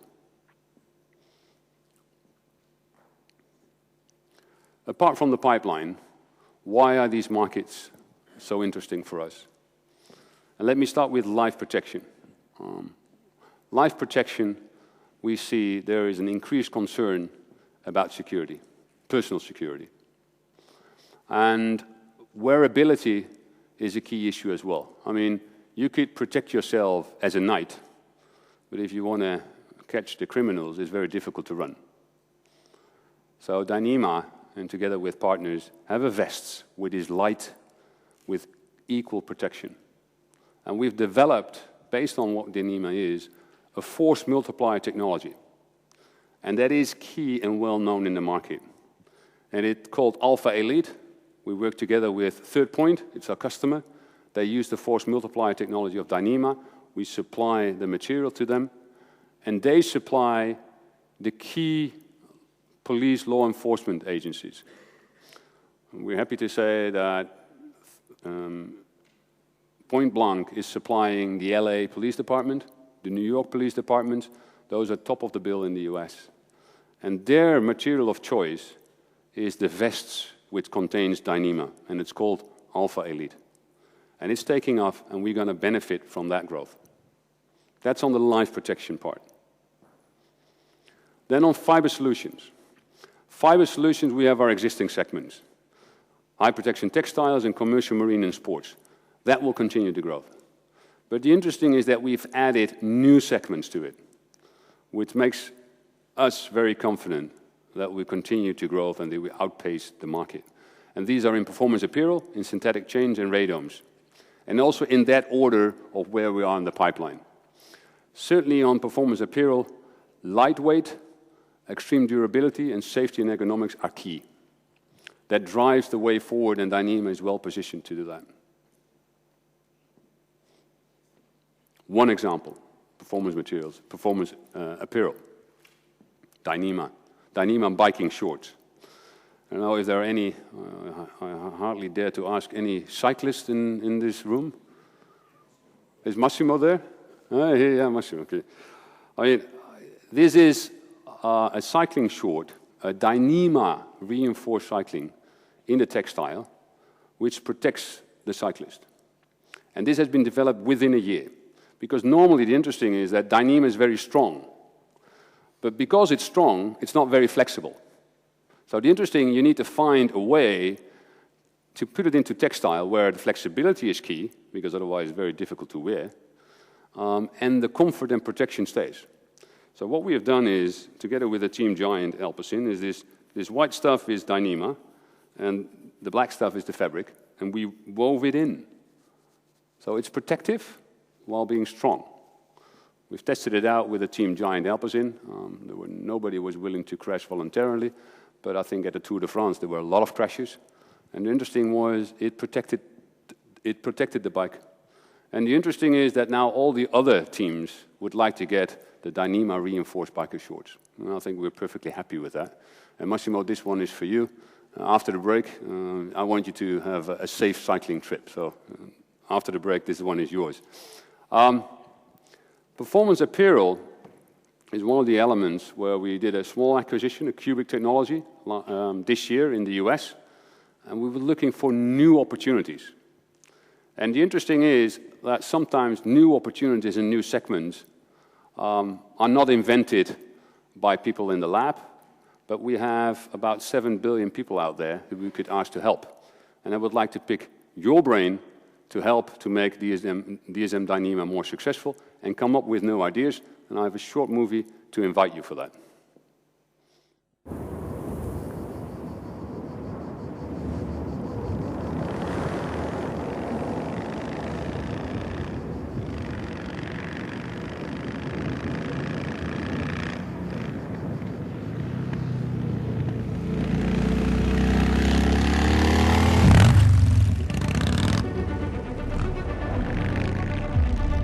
Sometimes we don't know what we need until we see it.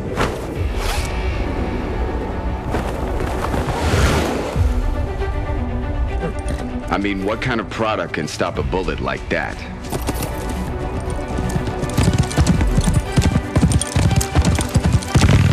This material is not only strong, it's also lightweight.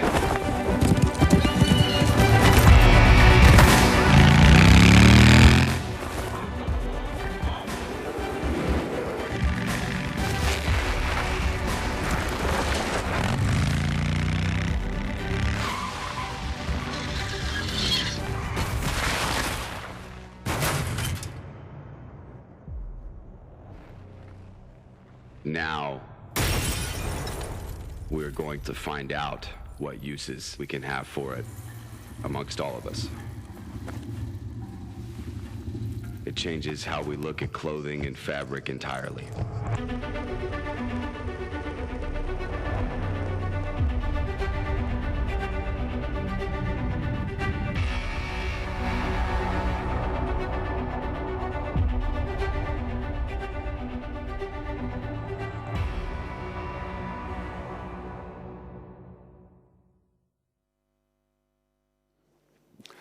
The Dyema Project, www.thedyemaproject.com. If you have ideas about this performance fabric, just put in your name, put in your idea, and we will work with it. We're going to test it. And if you want to do it live, Gunnar will be there. I will be there today and tonight. Another example for Dyema is to put a bit of a feel on how the innovation pipeline looks like. This we do in combination with Samsung, and Samsung is basically the strongest name in rope. That's also what they say, but it's really true.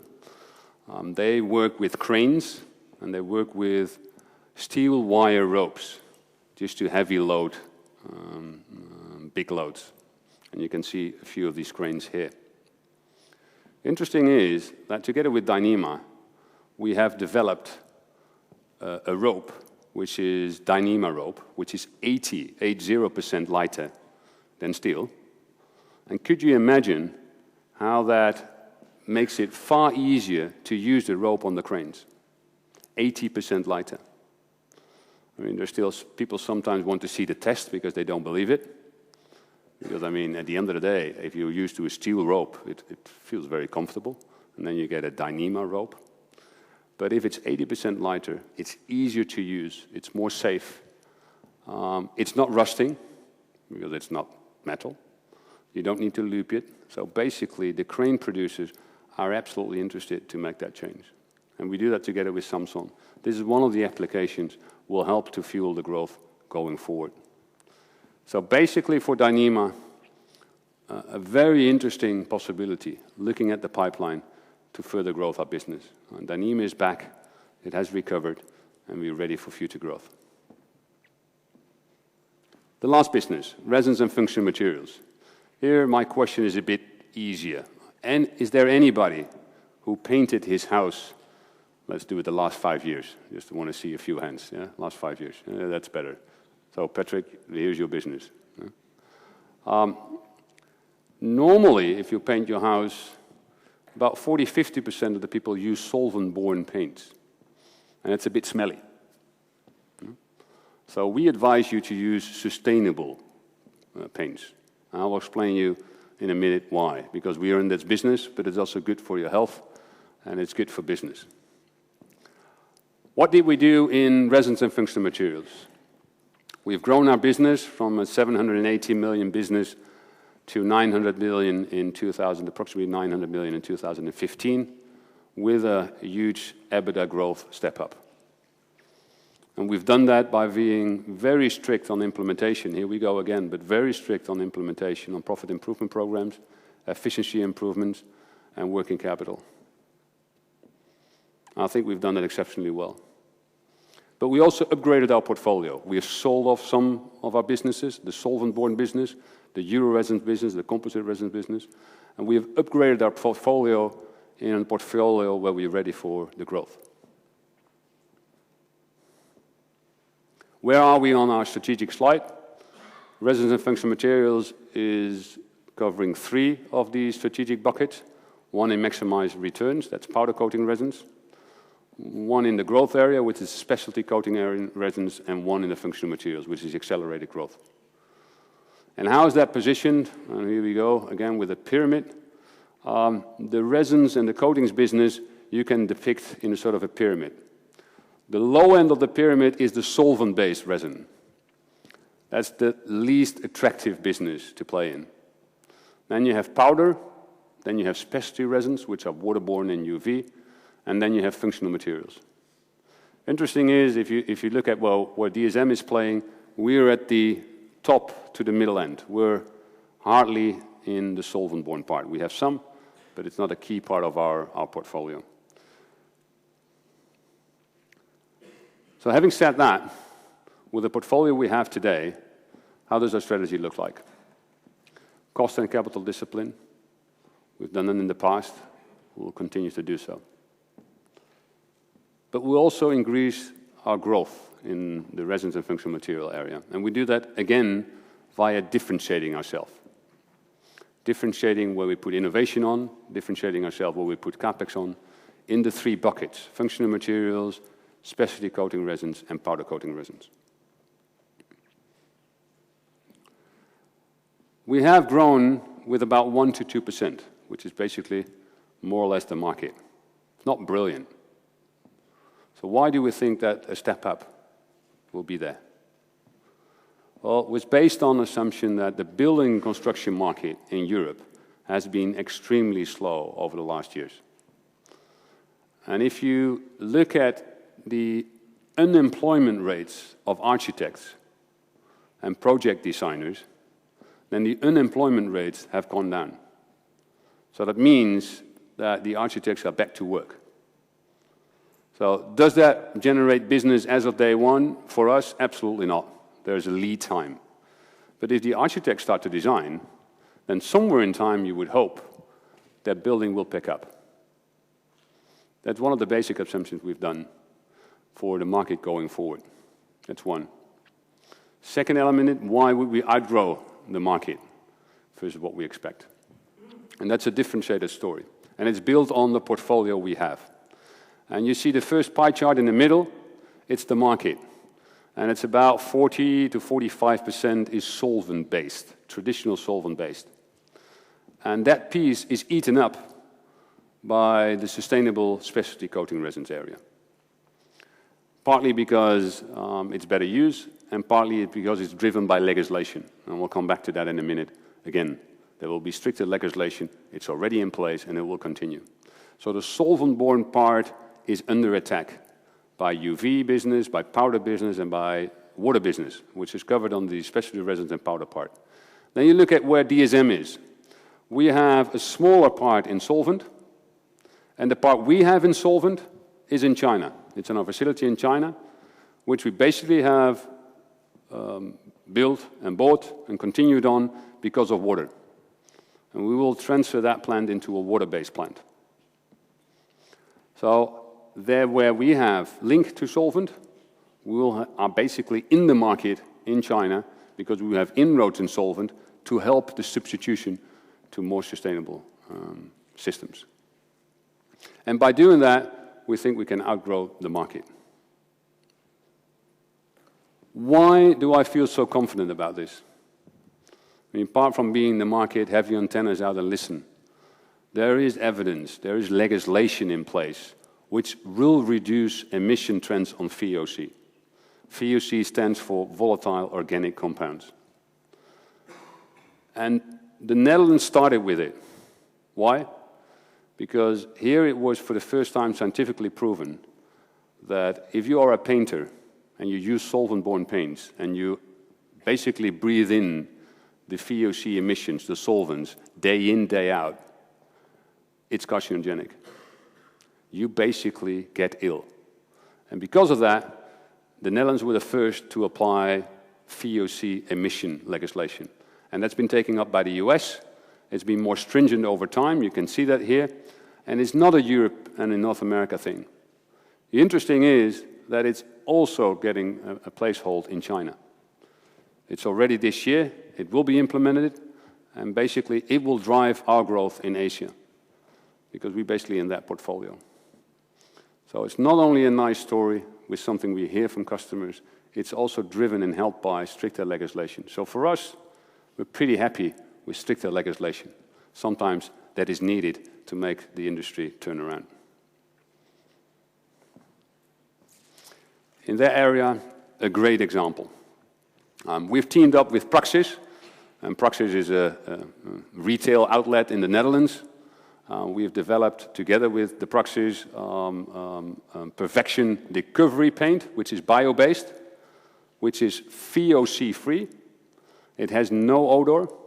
So basically, if you want to paint your room, you can sleep at that same room the same day, even after an hour if you're tired after your painting job. You can never do that with solvent-based paints. That's even unhealthy. We do this with Praxis. We do that with a retail outlet. We do that to help the industry to convert in sustainable coatings. If this will be successful in the Netherlands, we roll it out globally, worldwide. So Recovery, remember that name. Perfection is the private label of Praxis, and Recovery is our ingredient. It's branded by us. It's nominated as the best product of the year. That's nice. I would rather present you next year that was the best sold product of the year, but maybe that is for next year. Last example, in resins and functional materials on the top field. Fiber optic materials, I explained you the internet cabling. We move already from 3G to 4G, from 4G to 5G. You need reliability of signal strength, you need speed. We are a key player, we're a market leader in supplying optical fiber coatings to that industry. And that market is growing quite rapidly, and we benefit from that. Having said that, giving you a bit of a feel on the excitement of materials. And although I didn't see a lot of BMW drivers, I see a few people who painted their homes. Please do so. I saw a few sailors, fishermen, fantastic. It shows already the breadth of what we're doing and where we can make the difference. We will continue to be very, very strict on cost and capital allocation, as you always have seen and expected from the materials cluster over the last years. We'll continue to do so. We will not let go. But in addition, we've positioned ourselves for further growth. Growth by selecting the right end markets, the winning segments, plus the substitution drive, where we're going to benefit from because we're well positioned. And this substitution drive is basically partly backed up just by legal requirements. This is going to happen. And if we do this, basically we're going to deliver the EBITDA and ROCE growth which we've promised. Thank you very much.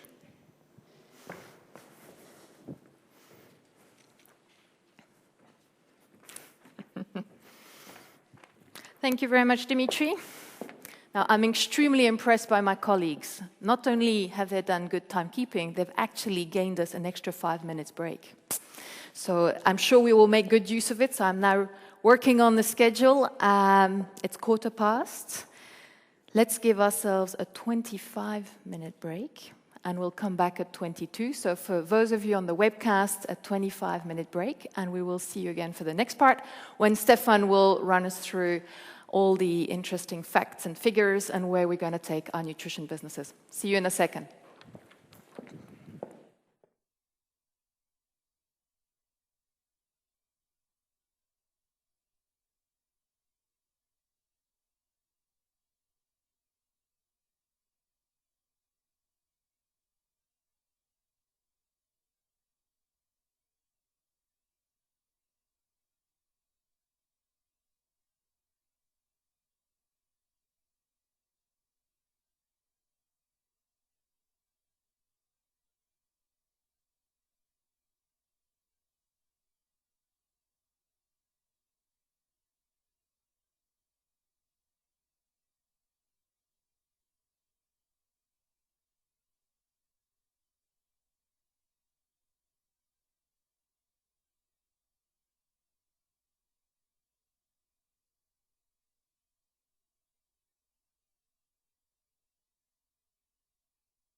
All right. Welcome back from the break. Everybody in the room, the people on the webcast. We will now continue. And I will zoom in on the nutrition area. We'll highlight how we will accelerate the top-line growth, ensure EBITDA growth, drive cash generation, and make sure we use the cash wisely.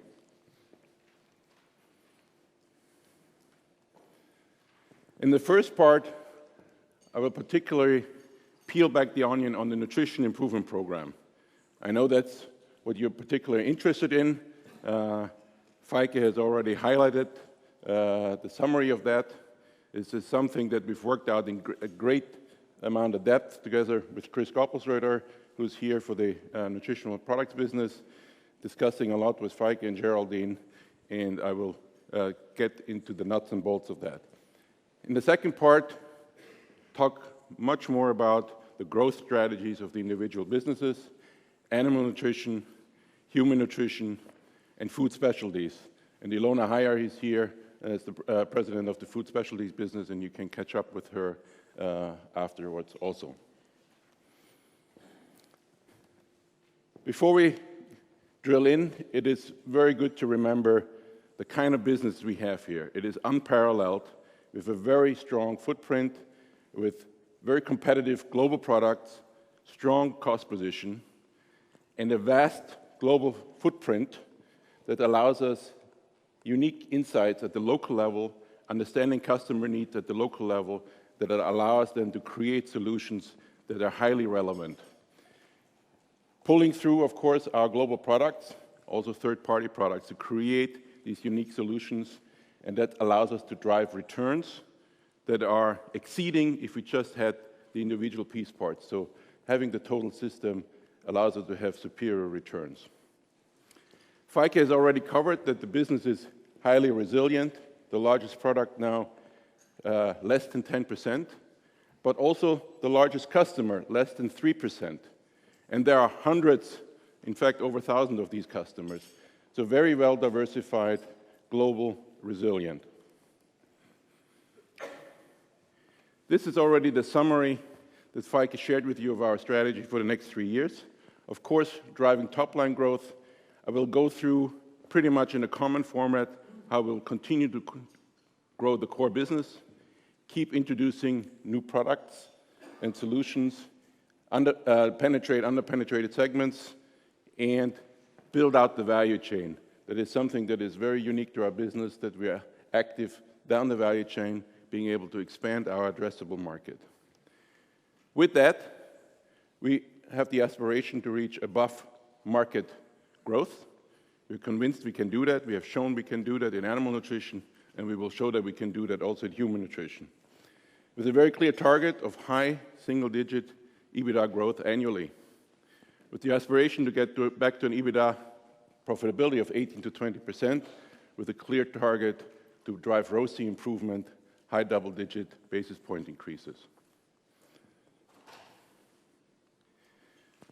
Only mentioned briefly, we are, of course, a full integrated part of the program that was announced in August to streamline support costs, reduce staff costs, and since nutrition is a big part of the company, a big part of those savings, roughly half, fall into the nutrition cluster. I will not talk more about that. Geraldine will come back to that. Now let's talk about the nutrition improvement program that we announced this morning. It is simply about driving purchasing savings, reducing manufacturing costs, increasing efficiencies, driving down working capital and cash generation, and make sure we use the capital very wisely. Designed to deliver 130 to 150 million by 2018. Again, Chris and his team have worked that out in a great amount of detail. We've discussed it extensively in the executive committee, together with Feike, with Geraldine, and we're tracking progress here very rigorously. Let me peel back the onion further. Think about purchasing savings. What are we talking about here? We source, of course, a vast amount of raw materials and ingredients. Take fish oil. We talked a lot about that we used to buy that a lot, mainly from Peru. Today, we've diversified that. We're in the Mediterranean, in Turkey, go down the west coast of Africa into South Africa, have much more diversified our sourcing base, and are able to derive significant savings from that. Another example, of course, we source a lot of ingredients for premix, for example, amino acids, for animal nutrition, for example, carbohydrates, for human nutrition.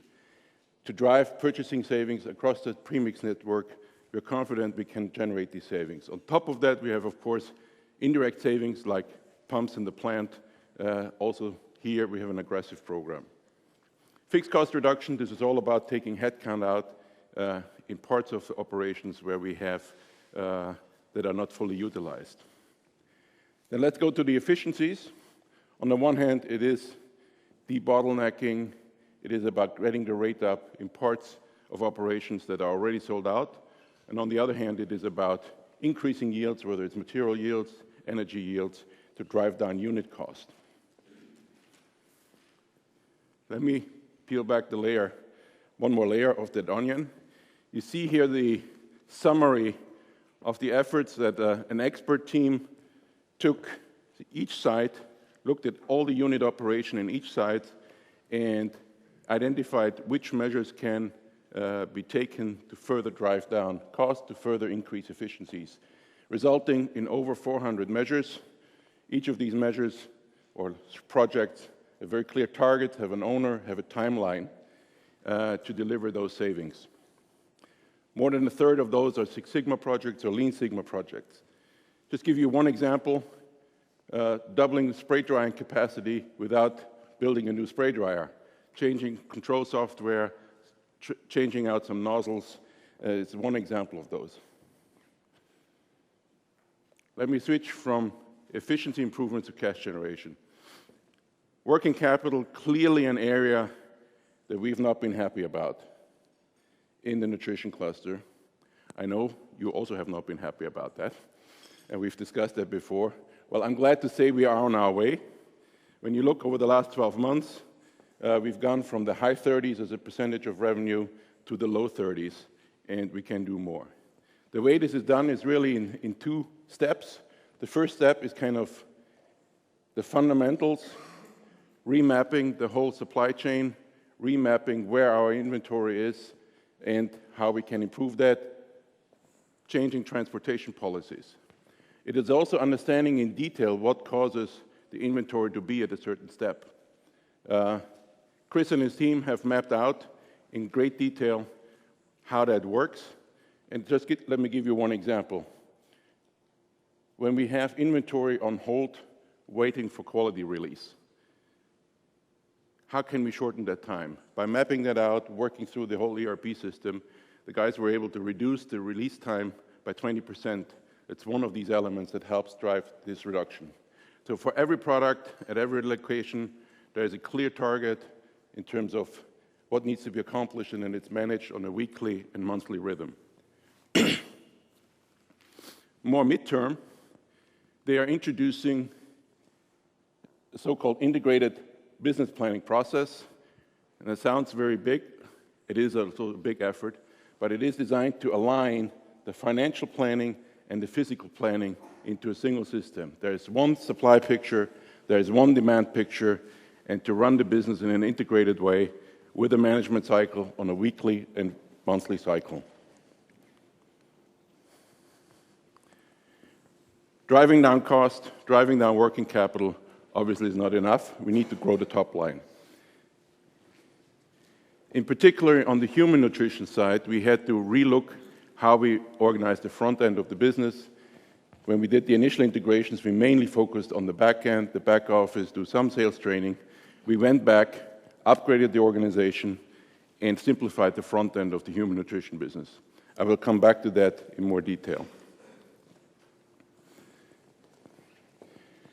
Where will we spend this money in the future? As you see here, the last 5 years we spent about depreciation levels in capital expenditures in nutrition. To enable that growth, we of course need to further expand capacity. Our footprint has grown significantly with the acquisition, and we will spend about 20% above depreciation levels in the next 3 years. As you can see, more than half of that investment goes into generating growth, extra capacity.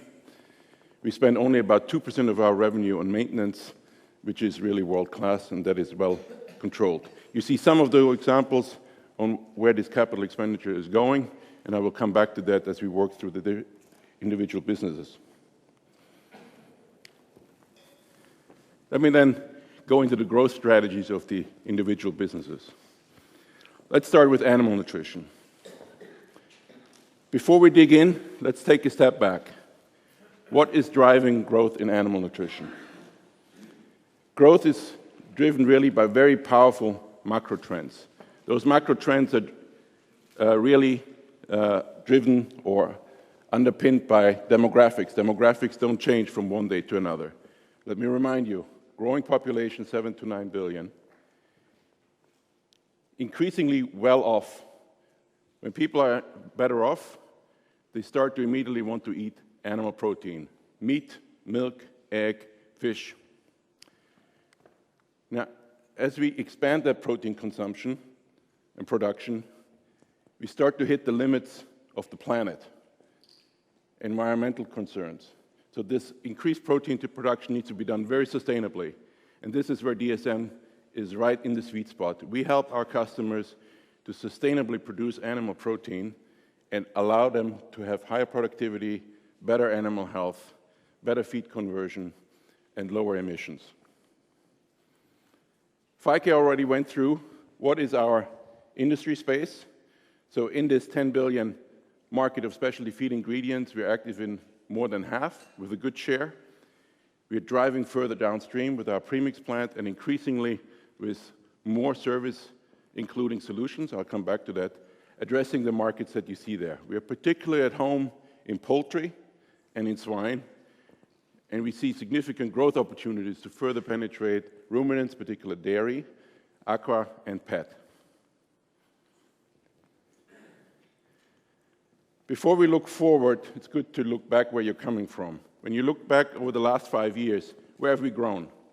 Significant geographic expansions, additional premix plants, particularly in Asia, the Tortuga acquisition, which has really put us on the map in Latin America, in particular Brazil. We further extended the value chain up to and including franchise retail stores in China and becoming ever closer to customers and farmers. As an example, the China Animal Research Center that I will come back to later. Last not least, maybe we have not talked a lot about this, we have also introduced a significant number of exciting new products. Let me just give you one example. A new enzyme, a new protease to break down protein in the feed. ProAct has done exceptionally well and has been a good driver of growth in this period. As we then look forward to the next 5 years, the powerful macro trends that I talked about are in full force. So we expect a continued good growth in this animal nutrition market.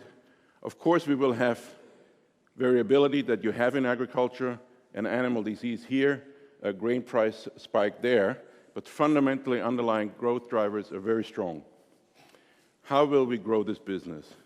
We will, of course, expand the core but with additional premix expansions and optimizing our position in our sweet spots with poultry and swine. I will then cover how we think we can tailor local solutions in a much better way, particularly with using enzymes and eubiotics in the gut health arena, tailoring them to the local conditions. Penetrate underpenetrated species, and further build out the business model downstream, and I will give you a couple of examples of that. Without telling you the exact location, that gives you a feeling where we'll add about half a dozen premix plants over the coming period, not only in Asia, but also in sub-Saharan Africa. Also, North America is a growth area for our animal nutrition business. Now let's talk about these local solutions. The way protein is produced, the way animals are raised, is different depending on where you are in the world, and is different in several different ways. One is, what are the feed substrates? What are the crops? What are the grains? What are the animal genetic? And what are the growing conditions or husbandry conditions? If you just, unquote, sell a vitamin, that doesn't make a big difference. But if you really get into the gut health of that animal and how the enzymes interact with eubiotics to get optimal health and optimal feed conversion, really fine-tuning that cocktail to the local conditions is key. And we are very excited that we can do that more and more, also working together with our partner Novozymes, and see double-digit growth in this area over the coming period, also utilizing this local animal research center in China, but we also have one in Brazil, we have one in Europe. Growing in underpenetrated species. The Tortuga acquisition has helped us a ton to understand ruminants better, to understand the dairy market better. We will continue to leverage the Tortuga acquisition, taking the Tortuga model into Latin America outside of Brazil, using the learnings that we have from Tortuga and building up infrastructure and service capability in other geographies, particularly Asia. Think of a powerhouse like Yili, big dairy coming up in China, very relevant there. And of course, we will keep using our own ingredients and feeding them into the Tortuga model. Let me quickly combine aqua and pet. Both of those are characterized by very large, very few customers, where key account management is absolutely important, and we see ample opportunity to grow business above market rates with those key accounts. Let me cover another example, how we further develop down the value chain. This is an example about the pork market in China. Historically, we of course focused especially on the large integrators, on the feed mills, with our vitamins and concentrates. Later on, with our premix and our franchise retail stores, we started to access the large farmers. Today, we are launching a second brand, really going after mid-sized farmers, and they have different needs. They are not as sophisticated in the husbandry conditions. Animal health is much more important than for the large customers. You need to differentiate the product, have a starter formula, maybe piglet feed formula, and a different formula for grown animals. This is a key growth driver for our animal nutrition business in China. Feike said that the world doesn't stop in 18. We fully agree, and I want to highlight two very exciting projects. Some of you have already been at the Capital Markets Day of Evonik, so I will not go in a great amount of detail, but still want to cover the basics here. Salmon is a very popular consumer product. Why do we eat salmon? Anybody? Why do you eat salmon? It's healthy, right? It has this healthy halo. Why is it healthy? It's full of omega-3. The salmon industry did a fantastic job in combining this health halo of omega-3 with salmon. Now, where does the salmon get the omega-3 from? And the answer that it produces it itself is wrong. You need to feed the salmon the omega-3. And where does that feed come from? Well, it comes from fish meal and fish oil. So fish oil and the fat-based portion in fish meal. Now, here's the problem. The supply of fish oil and fish meal is pretty much flat. There's only so much biomass in the ocean that can be harvested sustainably. And they are about to intersect this flat supply with an increase in the aquafeed market, with an increase in aquaculture. Working together with Evonik, we were able to design the ideal solution, a microbially produced fish oil with the exact right EPA, DHA profile that can be produced at large scale and low cost to set the industry standard for aquaculture feed going forward. We're very excited about this. It will only come in at the end of this strategy period, but we want you to know about it. Second one. Yes, global warming, climate change is a big issue. think nobody here will disagree. As we head to Paris, the plans and coping strategies of the energy industry, of the transportation industry, are well developed. They are well on their way. With that, the role of agriculture becomes increasingly talked about. It used to be only the specialists knew that agriculture causes as much in greenhouse gas emissions as the transportation industry. But today you see dozens and dozens and dozens of these articles highlighting the role of agriculture. And in particular in methane, which is a very potent, much more potent than CO2 greenhouse gas, ruminants cause a quarter of the globe's methane emissions. And as we've talked about before, we have developed a product that can reduce those methane emissions by 25 to 30%, in some cases even up to 50%. The challenge is, how do you get farmers to pay for less greenhouse gas? Farmers are really nice people, but they don't tend to have extra money to pay for greenhouse gas emissions. As we did the tests, as we did the trials, we found out that not only can we reduce the greenhouse gas emissions, but also can improve productivity, meaning more protein content of the milk, meaning faster weight gain, meaning reducing the intercalving period of cows, which is big money for farmers. Product we're very excited about, long regulatory timelines, so it will only come into the market at the end of this period, but again, for the period beyond, it is something we're convinced will generate triple-digit revenue and something we're very excited about. Let me sum up animal nutrition. We have grown at above market rates over the last 5 years.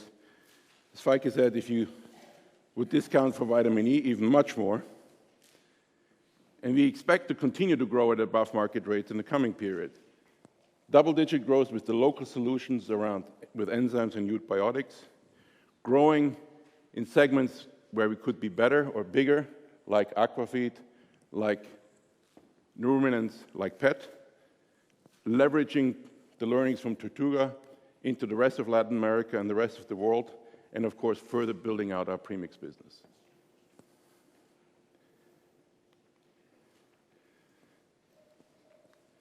Let me switch to human nutrition.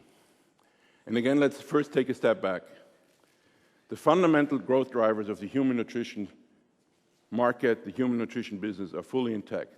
And again, they are growing population, a much more urban population, and whenever people move into the cities, they move from food from the backyard to processed foods. And an increasingly aging population that is more interested in how they can improve their health from whatever they eat and supplementation.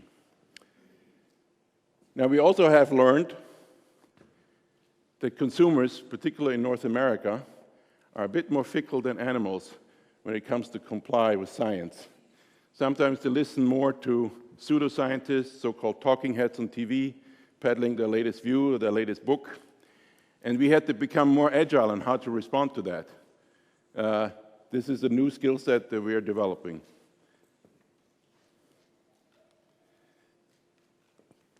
The playing field in which we're active, Feike already talked about. Here on the left side, taste, texture, cultures, that's food specialties territory. I will come back to that.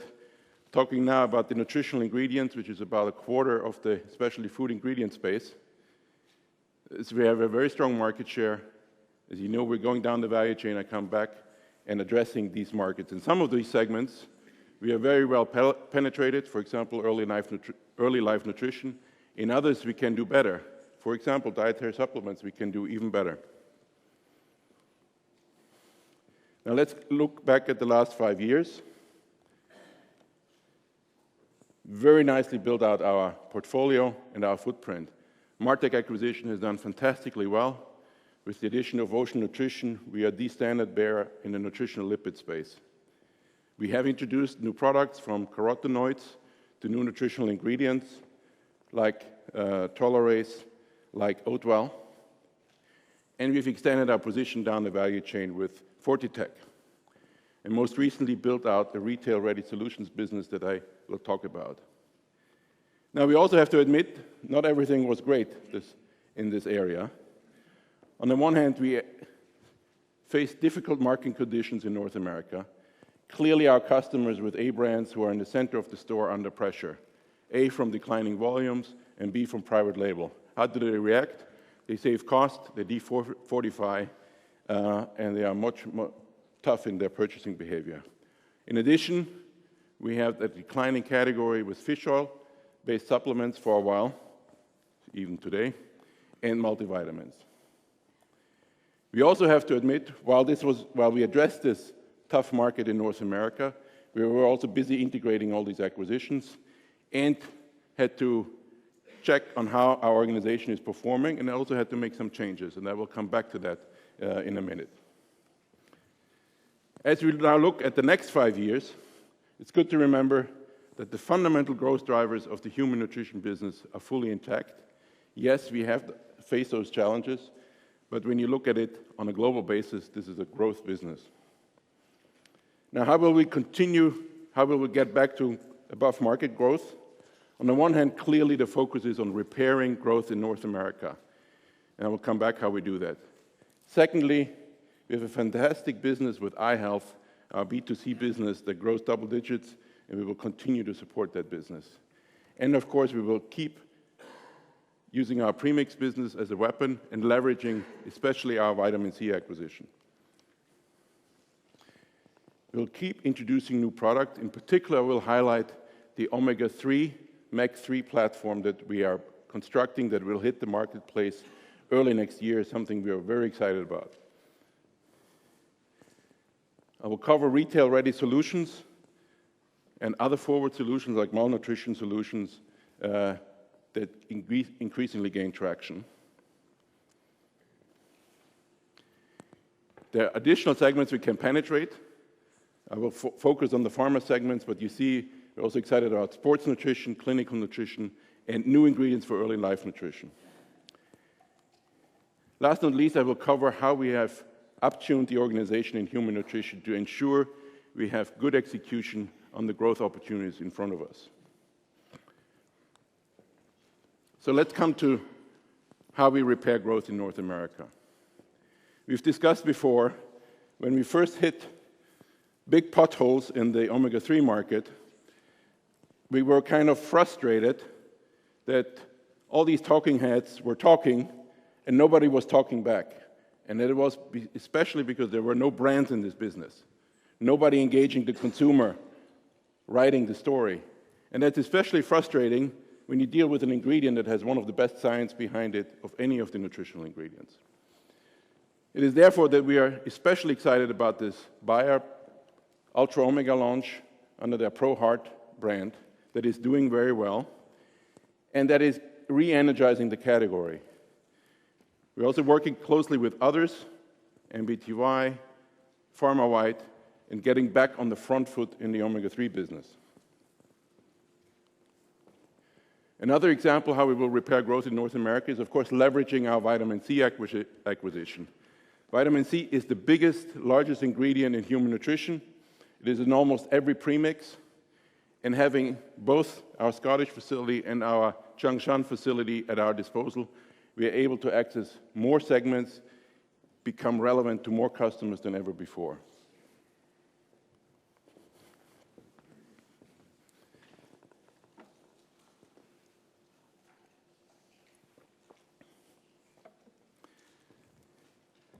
Let me take a little bit the wraps off the eye health business. This is a business we are very excited about. We have not talked a lot about. We have a fantastic team there. They are second to none in the industry, outcompeting the likes of Procter & Gamble and Beckett Rankeser, driving growth at high teen double-digit rates for the last 5 years. And we see that continuing. We have the number one brand in probiotics with Culturelle, the number one brand with Estroven and Azo in their segments, and of course we use it also as a platform to launch our microbial omega-3 solutions for consumers. On top of that, we're taking eye health globally.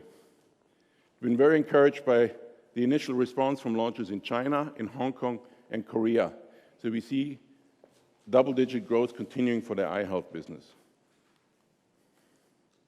Let's talk about new products. Of course, you know we are large in the carotenoid space from our fat-soluble platform, but we're also responding to consumers' desire for natural products, non-artificial products with our fermented carotenoid range, and adding new colors like red and blue that are in high demand with consumers.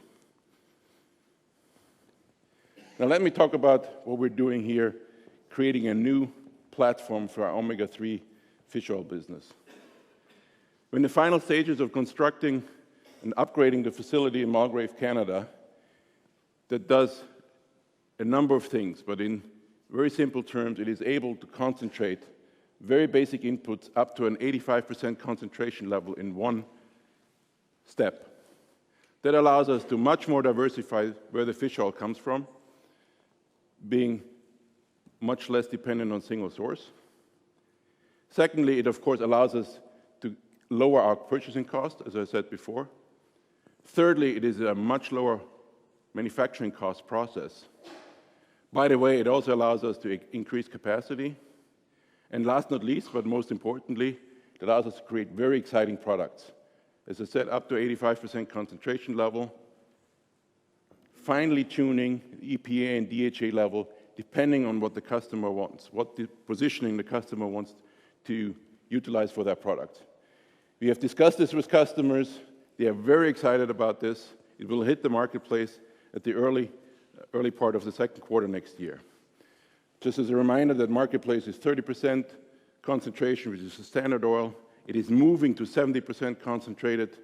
And of course, there is a pharma market at 85 plus, where we are a supplier, but not as the ultimate API producer. Very excited about this technology. Other new products, we will keep introducing new nutritional ingredients. That is important for our customers because they want innovation for their brands. They want something new to talk about. Those are not always the biggest products, but they're important to keep that renewal in the product line for our clients. Let me just mention the latest one, Tolerase G, an enzyme that allows better digestion of gluten. It is something very interesting for consumers at the moment. In fact, it received an award recently for the best, most innovative new product introduction. Let me come back to North America. As we have dealt with the difficult situation in North America, had a lot of conversations with consumers, a lot of conversations with retailers, how we can get this market to grow again.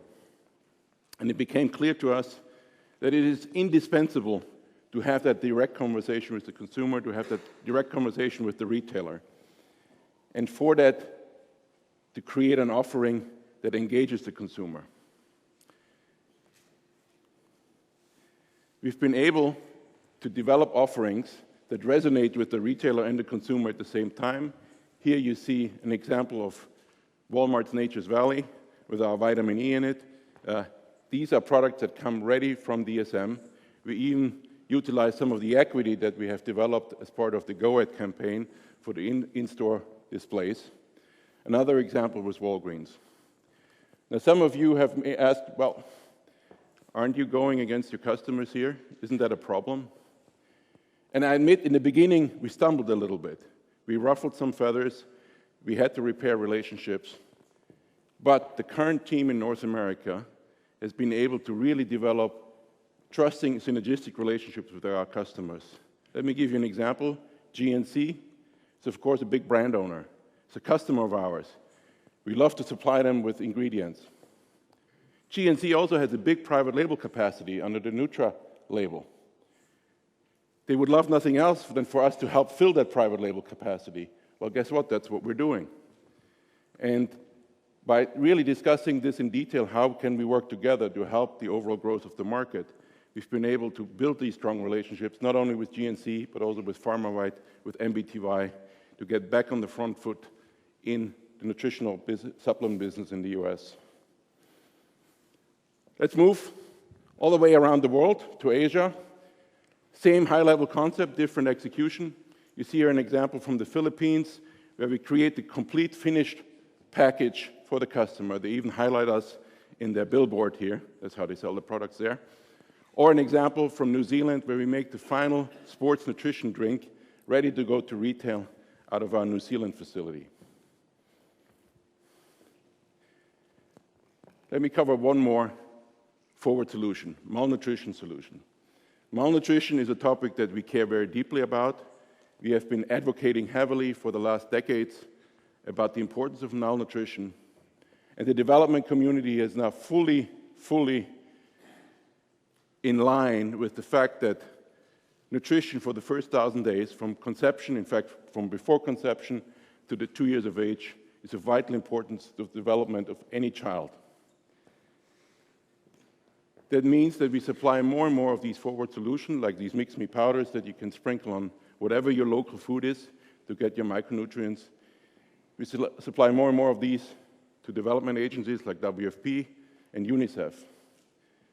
But it goes a step further. Now we have been approached by governments to help cover the entire population. Mentioning here the joint venture called Africa Improved Foods, where the Rwandan government has invited DSM in a joint venture, and we are at the moment building a plant just outside Kigali to make fortified porridge for pregnant mothers, breastfeeding mothers, and children from the age of 6 months to 2 years to complement breastfeeding. And the customer of that plant is the Rwandan government, who will distribute it population-wide, and the World Food Programme. In addition to that, we will develop a branded business direct to retail. We already have the next plant next door on the drawing board in Ethiopia, where the Ethiopian government wants to do the same. Very exciting. Let me also talk about some new segments. I'm picking out the pharma segment. We are, of course, a little bit biased that we're excited about vitamins. The fact is, most of the basic science on vitamins is 30, 40, 50 years old. And now researchers come back and relook at what is there, what else is there. And I just give you some very exciting examples. MedDay, a French pharma startup, has discovered that with a very high dose of biotin, you can reduce multiple sclerosis progression, even reverse symptoms of a particular multiple sclerosis. Very powerful if that gets into the commercialization stage. You, of course, know the example of GSK that built the Lovaza drug just by getting a very clear indication of very pure omega-3 profile. We have many more customers who work on drug indication based on high purity omega-3. But it doesn't stop there. We have very high potency vitamin D3 in the works, high potency folate in the works, and in the future they will be combined also with advanced diagnostics where you can really check what is your blood level and therefore what do you need to take. This is very exciting down the road, again towards the end of the strategy period, but vitamins are ready for rejuvenation. Now, I could not finish the human nutrition part without addressing the fact that we had to make some changes there. Clearly, next to the market headwinds, we were not happy with the execution. And we made changes. We changed the global leader of human nutrition.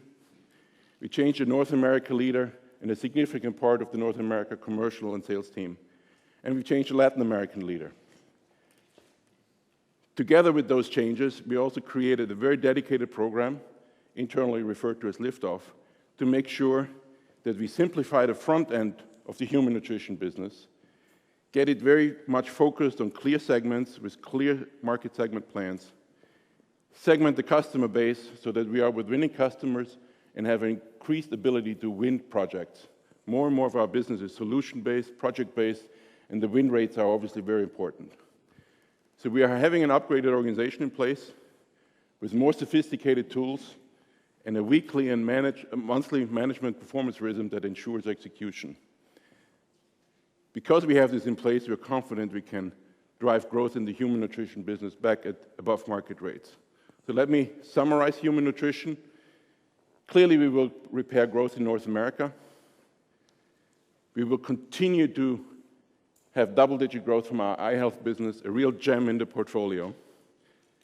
Accelerate forward solutions in premix or and the retail-ready solutions that I mentioned, capture business in new segments like sports nutrition, pharma, and of course, make sure this upgraded organization is executing with excellence.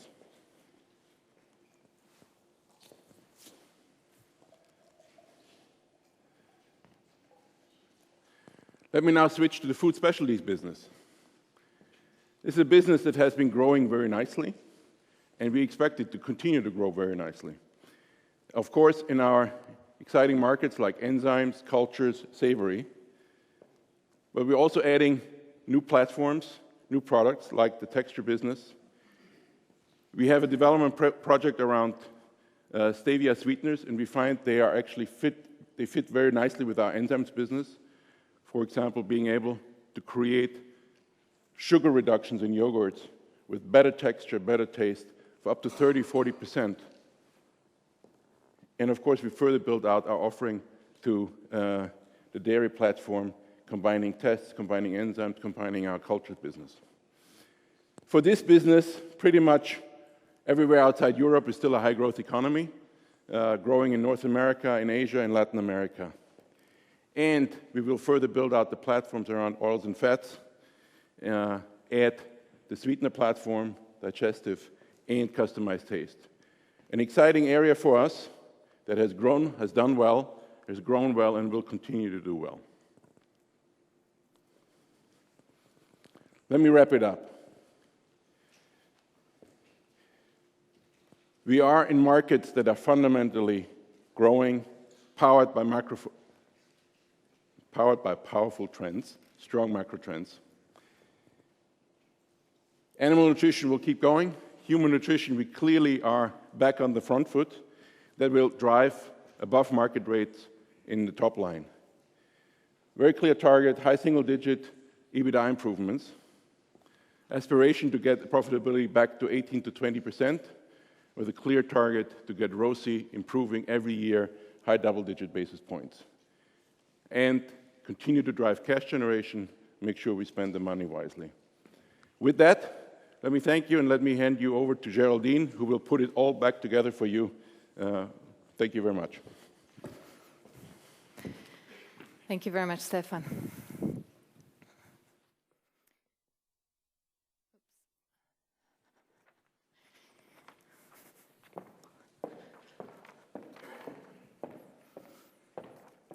So, by now you have pretty much heard all the pieces of our strategy. And I'm going to not try to repeat, because you've already got a lot of content that has been pushed towards you, but I would like to take a little bit of time just to bring it back to the bigger picture and maybe clarify some of the financials before we go into a Q&A session. So a few more slides from my part.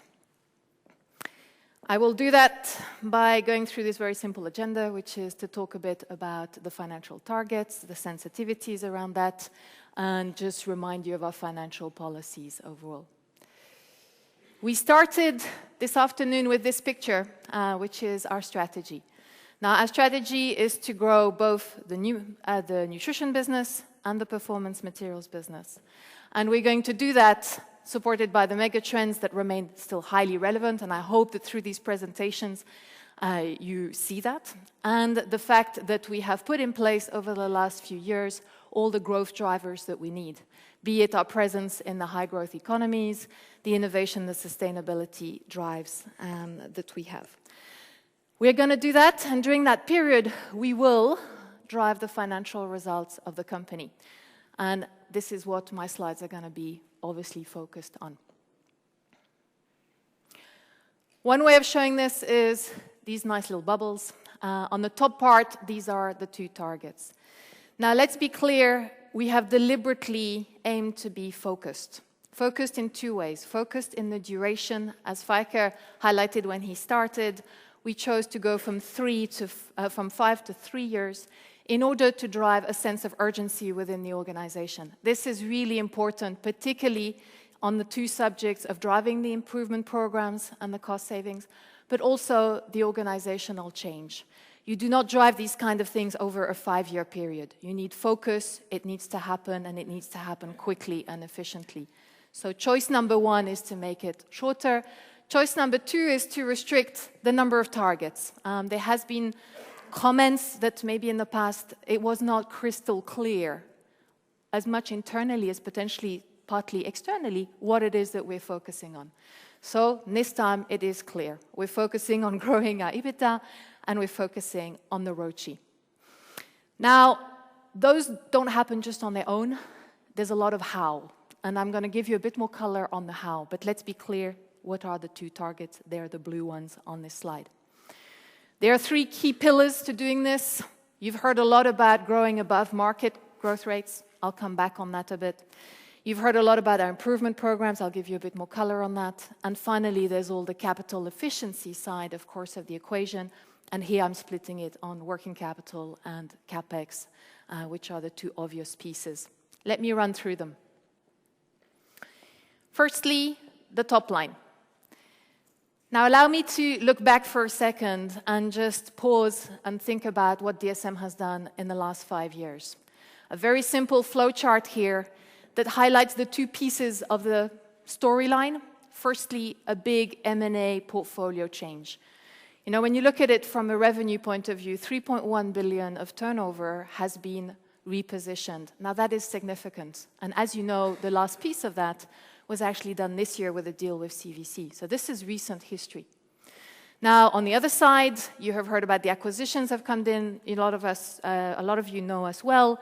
And that is 1.4 billion at the time of acquisition of revenues coming into the group. Now, why am I reminding you of this? Simply because this is what has enabled DSM to become what it is today and to build a platform which we truly believe can drive growth in earnings and growth in top line in the coming 3 years, which is our commitment. And I'll come back to another comment on why I'm mentioning this. But first, let me give you the second part of the story, which is that there has been growth, organic growth, in the background of all of this. A lot of noise, but a growth. And the organic, as you see here, has been between 3% and 4%. So it is a good reference point going forward. Now, I'm also telling you about this change. Because when you do such big transformation, there's no doubt that it can create some disturbance, some distraction. It takes a lot of energy. It takes a lot of attention. You do not carve out businesses over day to reposition them. You do not bring acquisitions without a lot of effort. And it is very wise at times to take a bit of a pause and then look at whether the company that you have put together actually operates well as one company. And that's what I've been spending a lot of my first months in the organization, is trying to dig into that question of, is DSM run as well as it could be in its current configuration, yes or no? And after a change of portfolio like you see here, it is not surprising that the answer has been not as well as it could. Hence the improvement programs, but I'll come back on that. So that's my first comments in terms of looking back. Now, also looking back a little bit, I've been asked over the last 6-12 months, well, do you think that the acquisitions have been well integrated, or is there more to go? Let me come back to the 4 larger nutrition ones, which are the material ones that have been mentioned earlier today by Feike as well. You can split them into 2. The first 2 on the left were the acquisitions linked to a product, to an ingredient, Martech and ONC. Now here, it's not a scientific rating, it's to give you a view of the level of integration. Those 2 are pretty much nearish the 100% done. And I'm talking primarily here about the back end of integration. I'm talking about getting it embedded into the DSM organization rather than front and revenue synergies, although those are also doing quite well. On the right-hand side are the 2 that still require some work. That is Tortuga, which was the Brazilian animal health, and Stefan spoke a lot about it. This is a significant operation, significantly bigger than DSM was in that geography, hence a more complex one. We're getting there. There's some more systems works to be done. There's some more replication of the revenues. So about 75%, so some more to get out of it. And Fortitech, which is the premix business in the US, that was an acquisition that had a very different ambition to it. It was more virtually a bit of a reverse integration in that we were bringing into DSM a different way of approaching the market. Not an easy exercise, maybe not as successful as we would have liked in the first place, but now it's being addressed with a brand new leadership team, and we have a lot of hope and actually commitment to get that done and really firing on all cylinders. Hence, you've got there an indication of the 75 as well. Third comment about top line and a little bit what has changed. I'm just showing here the picture of the geographical footprint of the company. Now again, this is not an insignificant change compared to 5 years ago. If you look at here, the two colors are basically sales by origin versus sales by destination. This M&A activity has enabled DSM to get a very good geographical footprint, particularly in its nutrition business. North America, you've just seen some of the big names. South America, you've also seen Tortuga there. In the case of China, it's been a combination of organic and some acquisitive growth, with the most recent one, Alan, but also Andre Pectin. And that has created a nice balance between, if you want, a natural hedge in terms of both geographical growth, but also in terms of currency and financial exposure. It's nice to not be overly exposed to one currency. So firstly, a good evolution. And that has brought us to our current presence of 43% in high-growth economies. Now, there are two things I'd like to also mention here. One is that Europe, of course, remains an important geography for us, and you see it as the highest bars here. This is particularly true, of course, for the materials part of the company, but of course, nutrition as well. So that is one thing. Europe's still important, and it has been part of Dimitri's comments along the way this afternoon. And the last piece that you all know well is the Swiss franc aspect. Now, this is revenues by sales and destination. It is not the cost base, but it still speaks pretty loud to the fact that within our nutrition portfolio, we do still have the Swiss franc cost base exposure in the case of the last 5 years due to the strengthening of the Swiss franc in 2011 and earlier this year. But nonetheless, a very good geographical footprint has now been put in place. Now, you've heard bit by bit this afternoon how we have been testing our assumption, and actually at first it was more a challenge. Then we validated that we are able, with the current portfolio, to grow faster than the underlying markets.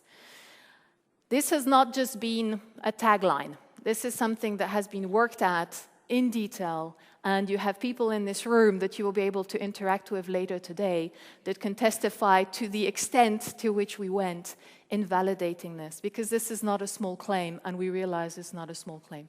So it has been done in a very thorough way. What it's saying is that both our nutrition and our performance materials, we believe, have the right portfolio of products, have the right positioning to deliver this. And we are seeing it that on the nutrition, and I'm sorry to one last time flag vitamin E, but had vitamin E not happened, you can see the underlying growth of what we have is clearly ahead of market. And in the case of our materials business, this is our global presence. It is our ability to develop applications. It is substitution. It is all these important drivers that we have. And we have now positioned our portfolio nicely into the higher and specialty materials that give us that edge on the overall environment. So we have really gone into a lot of depth in validating our ability to grow. So this is the top line. And you've heard, umpteen examples and details during the afternoon. Now, if we go into the programs, this is one slide that summarizes the two put together. Remember, two pieces. There's one piece that we announced in August, and that is the functional, the reworking of the functions, and I'll come back on that. We mentioned there it's 125 to 150 million cost reduction versus the 2014 baseline. And these numbers are the run rates at the end of 2017. I'm being quite precise so that there's no confusion then in some of the modeling.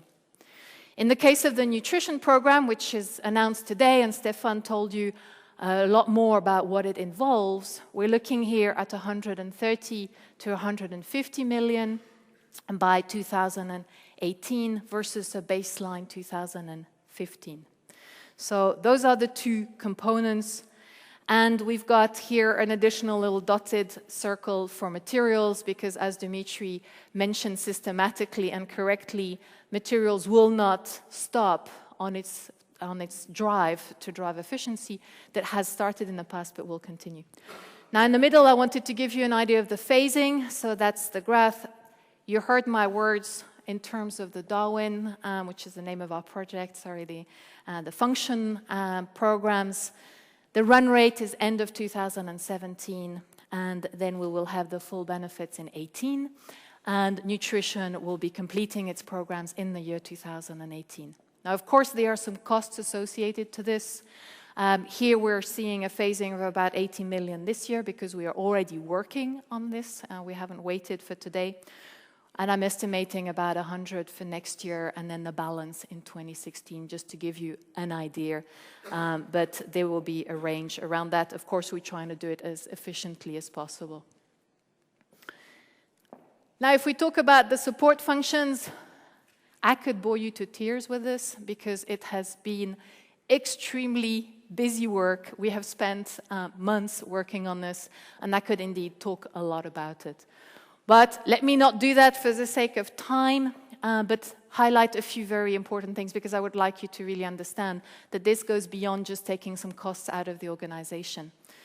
Coming back to my comment on the change in portfolio and the change of the company, what happens is there comes a point where you're not operating as efficiently as you'd like. Now, there was a feeling in the organization this was probably the case, but it hadn't really been measured. So we started with a very thorough benchmarking and actually established by how much we need to improve, which is an important part, obviously, of the process. And this identified one problem, which is that you don't get this kind of improvement without actually tackling the organization as a whole. And this is what drove the change in the organization that Feike referred to earlier. And therefore, it is not just a nice thing, it's a must-have in order to drive the efficiency of the support functions. Now, you can see here in the pie chart on the left, these are the main functions that are in play. I am myself responsible for finance and IT, of course, but in the ExCo, we've also got Peter with HR, etc. This is driven very much by us actively hands-on. And what you have in the middle is giving you an idea of the split of where the savings and the benefits will be landing in terms of segmental reporting. Because what we're doing is that we are steering the functions centrally, and of course some of the costs are within the businesses. And you see that 50% falls into nutrition. Now, a last point I'd like to raise here, well, a couple. Just firstly, remember in terms of scale, 900 to 1,100 people, this is in excess of 20% of our population that is relevant in this scope. So this is a material change to the way that we drive our business. And the other one I would like to do is just highlight this last bullet point there that you've got on the slide. It's research and development. Now, research and development is not a support function. It's part of the primary activities of our businesses. However, it is also an important team within DSM. And I would like to mention here that it is also in scope of a full review to see whether we are getting the most out of the money that we spend in R&D. Now, we need and we want to drive the efficiency of that R&D spend up, which does not necessarily mean we will spend less on R&D, but get more from it. And that's important because if you notice the theme going through the growth drivers, you need a very strong R&D function to get that to happen, and it has to be effective. So these are the highlights when it comes to the functional support programs. The next slide is just for completeness. This is the nutrition program. It is very much owned and driven by Stefan and by Chris and by the management team in the nutrition businesses. And you've heard all about the kind of topics that are here. Now this is being driven with the same intensity that you would see had it been managed by external large organizations that step in and do this for you. Except that we're not doing it this way, we're doing it with our own resources and our own people, but applying the same methodologies and the same discipline. Now, I'm going to take you into the weeds here a little bit to just give you a sense of what this is meaning. Well, firstly, these programs are in the EXCO every single month.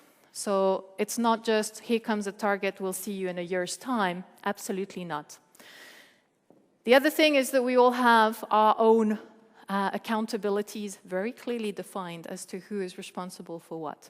I'll give you an example. Actually, it's Dimitri who is overall responsible for the functional reorganization. Why? Well, maybe because I could be a little bit biased with mine, etc. So he's the one pushing us very hard. Of course, Stefan has got nutrition. And then Feike and myself bring it all together as a group. And we need the whole of the EXCO to get it delivered. But we are at play ourselves in this whole story. How do we drive it? You heard the word measure sheets. Basically, we have in excess of 500 of those. These are basically documents that tell you exactly what actions are going to happen, what is the impact in terms of saving, FTE count, timing, design, how mature is it on track, yes or no, etc. Now, you could say this is impossible to manage, it's a pile big like this. Well, this gets wrapped into cockpits where we can see what's going on, and this is just a graphic to give you an idea of what those cockpit looks like. Now, this is probably more granular than you would wish to know, but I think it's important that you hear that this is how it's being run in the organization. So we're talking not just about a random target of saving somewhere. Now, that was the first two bubbles. Now let me come to the return on capital employed by talking a little bit about capital. OWC, this is something that we have talked about a lot. The performance has not been great. You've got here two graphs, OWC as a percentage of sales. I would like to just highlight that be careful due to the deconsolidation of polymer intermediates. The mix is different, so you get a restatement. We're looking at 26% for 2014 restated, and that's where we need to drive from.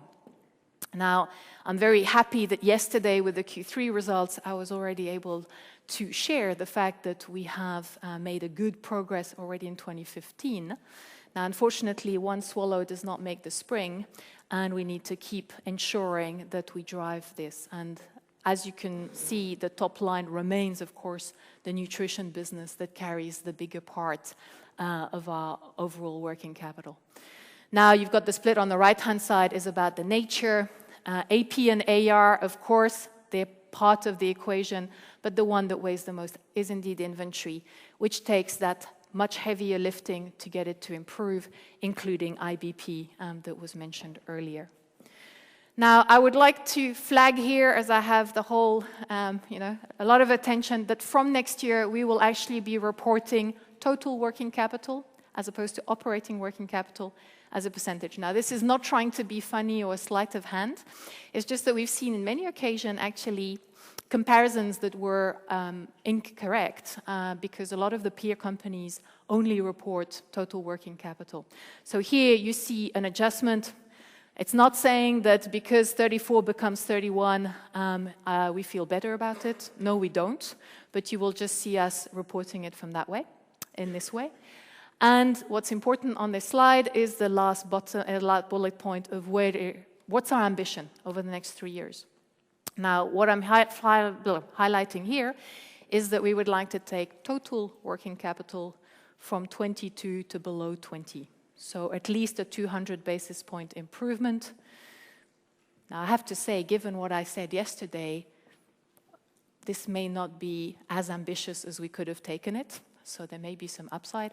But nonetheless, as I said, where it's not one good quarter that guarantees necessarily that this is structural, and we will be pushing it. CapEx, one slide to summarize the picture. Now, the parsed columns show a different mix, show the whole history of the company. It's not necessarily very helpful in itself, other than it serves as a reference point to show partly how much was spent on nutrition, which is the dark blue of the columns over time, and that has been ramped up. It was potentially a little bit underspend on nutrition at some point in that period, although we've been addressing that.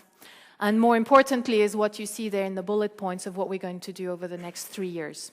And over the next 3 years, we need to continue to spend broadly between 500 to 550 million in capex per year if we want to drive the growth that we're talking about. However, let's be clear, this will be about 2/3 in the nutrition space, which is proportional and logical, but not necessarily where the track history has been. And it is interesting to highlight that 55%, 50 to 60, is to do with growth. Now, if we look at our maintenance spend, it's already always a little bit tricky to make the split, because when you do a maintenance shutdown, you always use that opportunity to also do efficiency improvements, some growth-related items. So sometimes, to be honest, the categorization can be a little bit blurry. Now, in terms of ratio, that amounts to about 6.5% of revenues, and in terms of depreciation, it's 10% above annual depreciation, which is a very balanced number. Now, if I wrap it up, back to our 2 targets, what we are saying is that from an EBITDA point of view, we want to grow high single digit in any given year. And this target is supported by this picture. The programs, you've heard a lot about it, and the growth. We need both. Now, that little gray box there of inflation is our way of saying, listen, let's be clear. We can work very hard at taking 125 to 150 million of costs out of an organization. It does not mean that that necessarily is the number that gets to the bottom line. We call it inflation. You can call it other things. But there's an element there that we will work at delivering these numbers, but in that mix, you have to take into account that not everything gets to the bottom line. Now, the other target is the ROCE. There it is. Here we've had a lot of conversations about should one calculate it with or without the goodwill.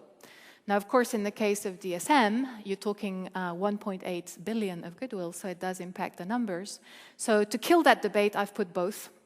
And the truth is, it goes down in both cases. So yes, we are carrying that amount on the balance sheet.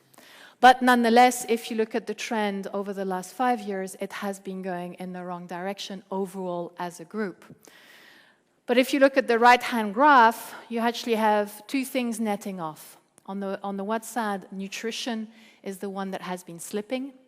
No, that is not surprising when you know the story about EBITDA, about vitamin E and the Swiss franc. So we have seen, an absolute struggle there, or some headwinds in terms of the earnings, which of course is reflected then in the ROCE. So we see that deterioration. And you can see that the gap between the with or without goodwill is about 300 basis points there. So up to you which one you want to model with. Now, during that same period, a lot of credit needs to be given to the performance material businesses, because they have been going entirely in the other direction. And in fact, this year we're seeing a switch over, with performance materials reaching a ROCE of 14%, whereas nutrition is more likely to be somewhere around 11%. And I'm not even factoring in here the goodwill element on performance materials, because they also have some historic goodwill that would make them actually 14 go up to about 19% if you take that modeling. But the main point is that our target is to bring up our ROCE by a high double-digit bips in any given year, which if you assume that we're going to be closing at about 8%-ish this year, that we're aiming to bring that back up above the 10%, so double-digit ROCE over this 3-year period. Hence, we need focus, we need discipline to get there. For the modeling, I just wanted to recap on one slide the key assumptions. So at the top, that's the group targets. Now you've got nutrition, you've got performance materials. What is important here is, as you see, we are actually expecting all parts of the organization to be taking us in the right direction in a pretty similar fashion. So it applies to both that the EBITDA should grow at high single digits. It applies to both that the ROCE has got some upsides. The margins, of course, remain a little bit different, with nutrition aiming to go back towards the 18 to 20% and materials staying around 15 and preferably higher. Now, the above market growth, same sentence. Now, if I take the current view of the world, and this is not a split between the businesses, but overall, read into this 3 to 5% organic. And I'm saying read into this number. We're not putting it on paper, because given the uncertainties of this world, it's not all in our hands, but this is broadly what we have in mind. And this leads me nicely to this slide, which are the key assumptions. Now, with any strategic plan, you always have to take a certain number of assumptions and a premise of what is happening out there. In terms of macroeconomics, we're not modeling here a big downturn. So we basically took the IMF view of a global GDP of 3.2%, and over dinner we can have lots of interesting conversations, I'm sure, about the state of the world. But this is where we are starting from. And in the same vein, the exchange rates that are the most important ones for us are listed here, and it gives you an idea of broadly what we're expecting from an FX situation as a starting point. And you see there the rule of thumb that you are very familiar with in terms of the movements both in dollar and Swiss franc, which are still, although not only, the currencies that impact. And we will continue to apply the hedging of broadly 50% of our transactional exposures. Now, this slide is not rocket science, but it's just wanting to flag that we are thinking cash. You drive your EBITDA, you manage your working capital, you keep very strict control over your capex. We will probably see a little bit of a drifting up of the tax rate, possibly, given the current circumstances in countries, more to do with external rather than our own shifts, and that drives to a much better free cash flow position. Now, into the policies. To finish off, just a couple of slides. Firstly, when we do have cash, we first spend it on supporting the business. It then goes to the dividends. It is then used in M&A, and as we said, not the top priority currently, but nonetheless. And then should we really don't know what to do with our money, share buybacks is the fourth. This is in line with the attitude and the positioning that we've had so far in the past. Now, I would like to highlight here that our dividend policy is unchanged and that we aim to deliver a stable, preferably rising dividend during this period. And we also are committed to maintaining our high investment-grade credit rating. And finally, in terms of a strong balance sheet, this is another commitment from us. We don't want to go through this 3-year period without maintaining a strong balance sheet.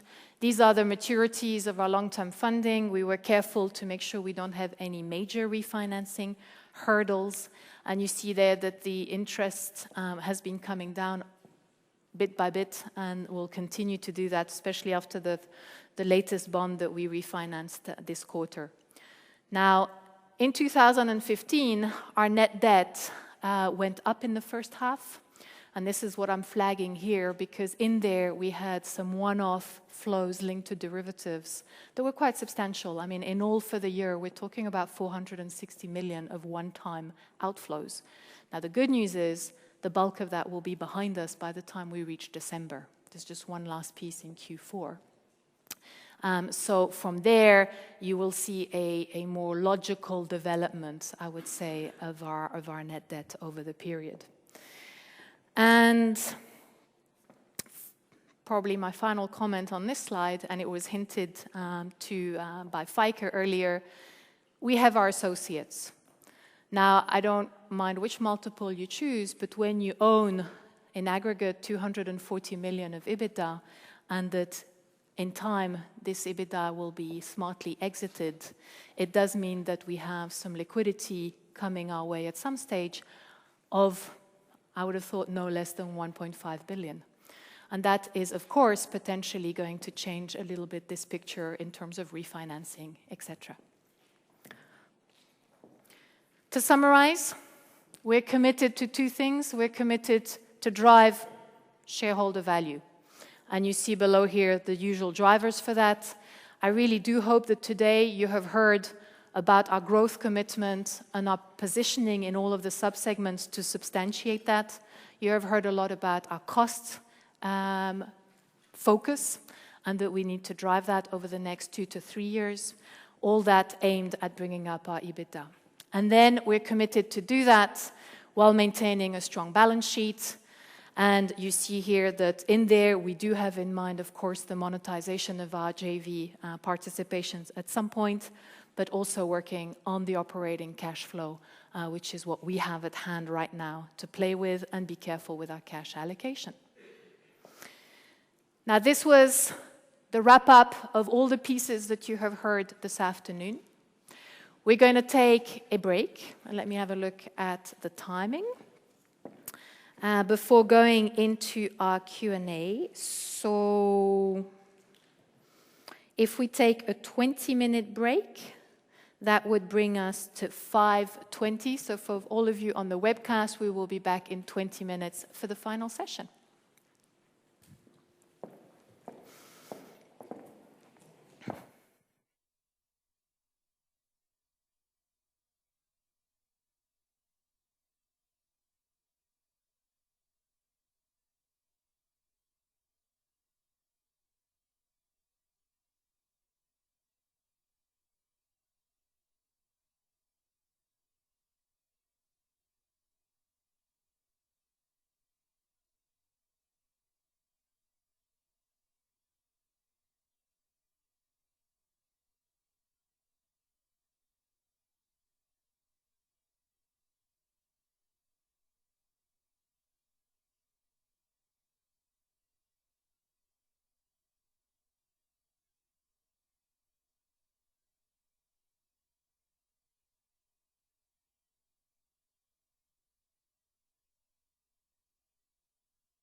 Ah, and you have to push the red button.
Okay, everybody, if we could settle down.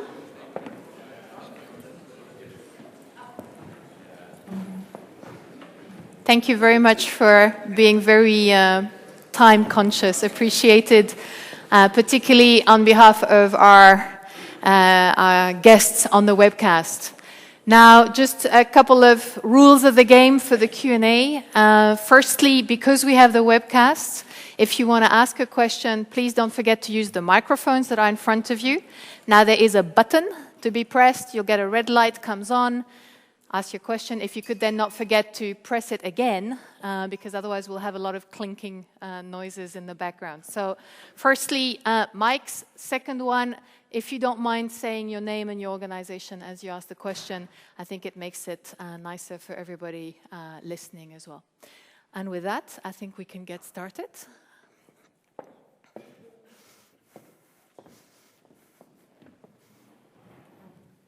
Good. We're making the turns, and let's try to limit in the first round. You get many rounds to 3 questions, and the counting to 3 plus 4. Okay. Yep. James Knight, Exane, BNP Paribas. I'll start with a couple of questions, actually. Firstly, thinking around the portfolio, the one thing that I don't think we've heard about today, which we have heard a lot about before, are the synergies that might exist between nutrition and materials. Do you still believe in the strength of any synergies, or are there other reasons for keeping the group in its current shape?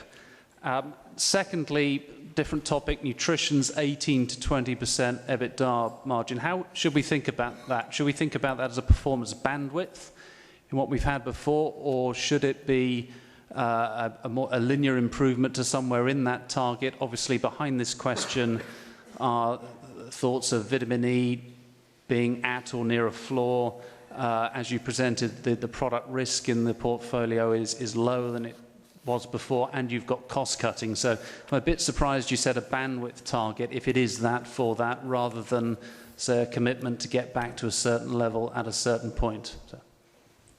Okay. Stefan, can you start with the nutrition one? Yeah, clearly we are at 17% today, so it will take some time to get into the 18 to 20 range. Clearly, we will keep improving as we go along. Some of you have pushed, hey, why don't you go back to 23%? Now, in part, you also have to take into account that we are growing much more down the value chain with premix activities. I gave the example of the retail-ready solutions activities. Those activities are much less capital intensive, but they also have lower EBITDA margins. Still very compelling from a ROCE point of view, but that's why we leave some room to be able that we can grow in these forward solutions and still meet that target or that aspiration. On the synergies, of course, there are all kinds of synergies you can discuss always in a company and also with us. There are synergies in technologies which we use in the different parts in the company. There are synergies in competences, there are synergies in manufacturing, especially in sourcing, etc. But most important is what we said today. We want to increase the performance of the company, and we focus very much on the increase of the performance in materials, in nutrition. And if you see what we do, we are making use of the economies of scale. For example, with the big program of leveraging all the support functions, we took them out, all of the different businesses, not only of nutrition or not only of materials, of all the different businesses. We bundled them, and of course we make use. I mean, you can call it whatever you want to call. I don't want to dwell in all those words, because for me it is words. At the end of the day, they'll translate to figures and performance, yes or no. And that is the only thing that counts. So you heard us talking today very much about delivery, about performance, about a shorter time period, etc. And that is what is reflecting our mindset. That is what we did in the last half year preparing this, and that is what we will deliver. Mutlu. Mutlukan again, ABN AMRO. 3 questions. The first is on the ROCE target. Assuming you increase your ROCE by 100 basis points a year, you probably get to 10% in 2018, and that's a pre-tax number. So yeah, you're still more or less in line with your cost of capital, most likely. So my question is, why aren't you being more aggressive so that you can add more economic value? The second is on M&A. You've done 5 major acquisitions. If you look at which ones are good, which ones are bad, I think that Martech is a good one, Fortitech, but I'm more conservative than you are on Kenzie Nash, on Tortuga, or on ONC. So my question is, if you look back at those 5 years and your M&A strategy, and if you get more proceeds of your divestments, what will you do with the money, and how do you prevent that you will have, again, value-destroying acquisitions? And then thirdly is on the innovation center. It's a big drag on your returns, 600 million of capital employed, negative EBIT. Don't you think that you're doing too much in innovation? Shouldn't you be focusing on returns first and then more on innovation? Thanks. All right. Geraldine, can you take the ROCE? Yeah, absolutely. Fully agree with you. If we can take it higher, we will. Now, I think it's also fair to look at the different moving parts that you can tackle within the space of the next 3 years. So when you look at currently, we're going to close around 8%. Indeed, we say high double digits, so call it 80 bips to 100 bips. That will take us over the double digit. It is indeed pre-tax. So if you compare it to the WACC, it brings us back into acceptable level, not fantastic. But to do faster than that, then, I mean, as you can see, we're already driving the earnings side very hard. So that would be meaning tackling the capital employed. Now we've got 7.6 billion of capital employed, but it's not that you can suddenly make it disappear. Now, of course, I could do big write-offs, but that's kind of accounting mumbo-jumbo and doesn't really create any value whatsoever. It just looks better. So then we really have to home in on would there be pieces of the capital employed other than the ones I've flagged, which are the operating working capital, that one can drive down very easily. And that would, the only way that I could think of that is a little bit what's been done in the past, is that you have, if you have certain underperforming parts of your business where you're saying, really, this capital is not generating the returns, then you find a new location for them. But we're very happy with our portfolio now. So there are no quick wins, unfortunately, to get that going. Now, there are some elements in there that will be helpful over time. I know it's been flagged in the past. The 1.8 billion of goodwill will stay there, but the intangibles are being amortized over time. And of course, by being disciplined on the capex, we're also driving in the right direction. So I think it's better to give an objective view of the pace at which we can recover. The main thing is it has to go back in that direction in a meaningful way. On the M&A, that becomes a long discussion because most likely the start of my answer is a question to you. Why are you less positive and based on what? Before you answer, because it becomes a long debate and we can do that offline if you want.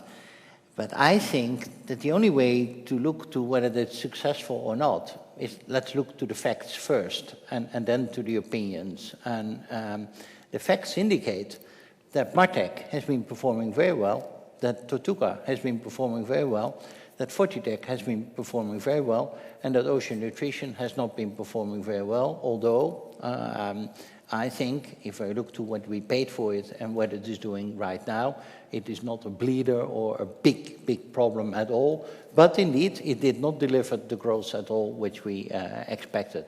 In total, if you look to those acquisitions, it quite well delivered because the acquisitions itself had a CAGR growth of the EBITDA of 11% from the date of acquisition on a yearly basis.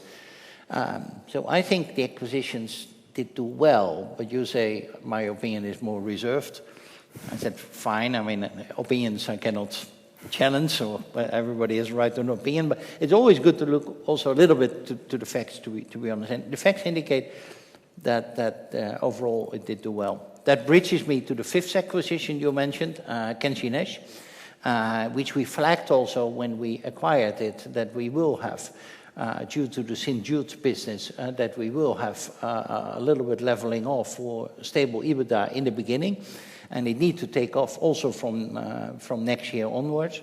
I think it will do, and you will see that also because I hinted, not hinted, I even said it, that this year, where are we in the whole innovation center, -10 or -12, between -10 and 15 somewhere, this year in 2015, and next year we will be break even, so most likely the business will improve, otherwise we can't do that. The whole innovation center is that it's a lot of invested capital, true. Most of it is allocated via PTG and Kenshi Nash to biomedical, which is giving also a return of 30 million EBITDA. And I indicated in the figures, we have 15 to 20 million in the innovation center, which is booked in the innovation center, but is in fact meant for supporting the innovation in nutrition and performance materials. Well, we could, maybe we should have done it, I don't know, but this is only administrative actions. We could also distribute this to performance materials and to nutrition. Then immediately the innovation center looks 15, 20 million better, and the rest looks 50 million, 20 million worse. The company will not become richer, but the distribution looks different, and maybe also the feeling on the innovation center. But I try to give as much transparency here that we know how to allocate those figures. I hope that helps, and otherwise I'm sure we will continue the discussion offline. Please. Marcus Meyer from Baader Helvea. Several questions on your midterm target. Thank you very much, first of all, for all these charts. Very interesting on the market share, etc., and also on the assumptions. But in most of the markets, it looks like that you're assuming accelerated market growth. And so my first question is, what would it mean if your markets would not grow as expected or would stay at the same growth rates they had over the last 5 years? What effect would you have on your targets? And secondly, also related to your targets, when you speak, you basically see a certain bottoming of vitamin E. If you speak to BASF, for example, we hear something else. What does it mean if the vitamin E price does not bottoming out and comes down further, or at least stays at this level? What does it mean to your targets? Yeah, and then lastly, on your cost savings program, maybe you can give us some flavor why you do this cost savings now. Has it to do with the investments, the performance intermediates, or could have been done this already 2 years before? Okay. I don't know whether you want to say something, Geraldine, or Stefan and Dimitri, but if the growth of the market is a little bit less than you hope or anticipate or whatever, if I reformulate the question well, what will you do? Yeah, maybe to the first part of your question, why do we believe that the market growth will be somewhat higher? I mean, clearly we had a significant part of our market decline in taking the North American dietary supplement market. When you look at the market quantification, frankly, the vitamin E price decrease also reduces the market size. Yeah? So a lot of these factors are out, so that will also contribute to an increased market growth. But to make it very simple, if the market growth is less, we will find different ways to deliver the targets. I think we're very clear that we have only 2 targets, and those we are fully committed to. A lot of the improvement comes from self-help with the cost reduction and efficiency improvements.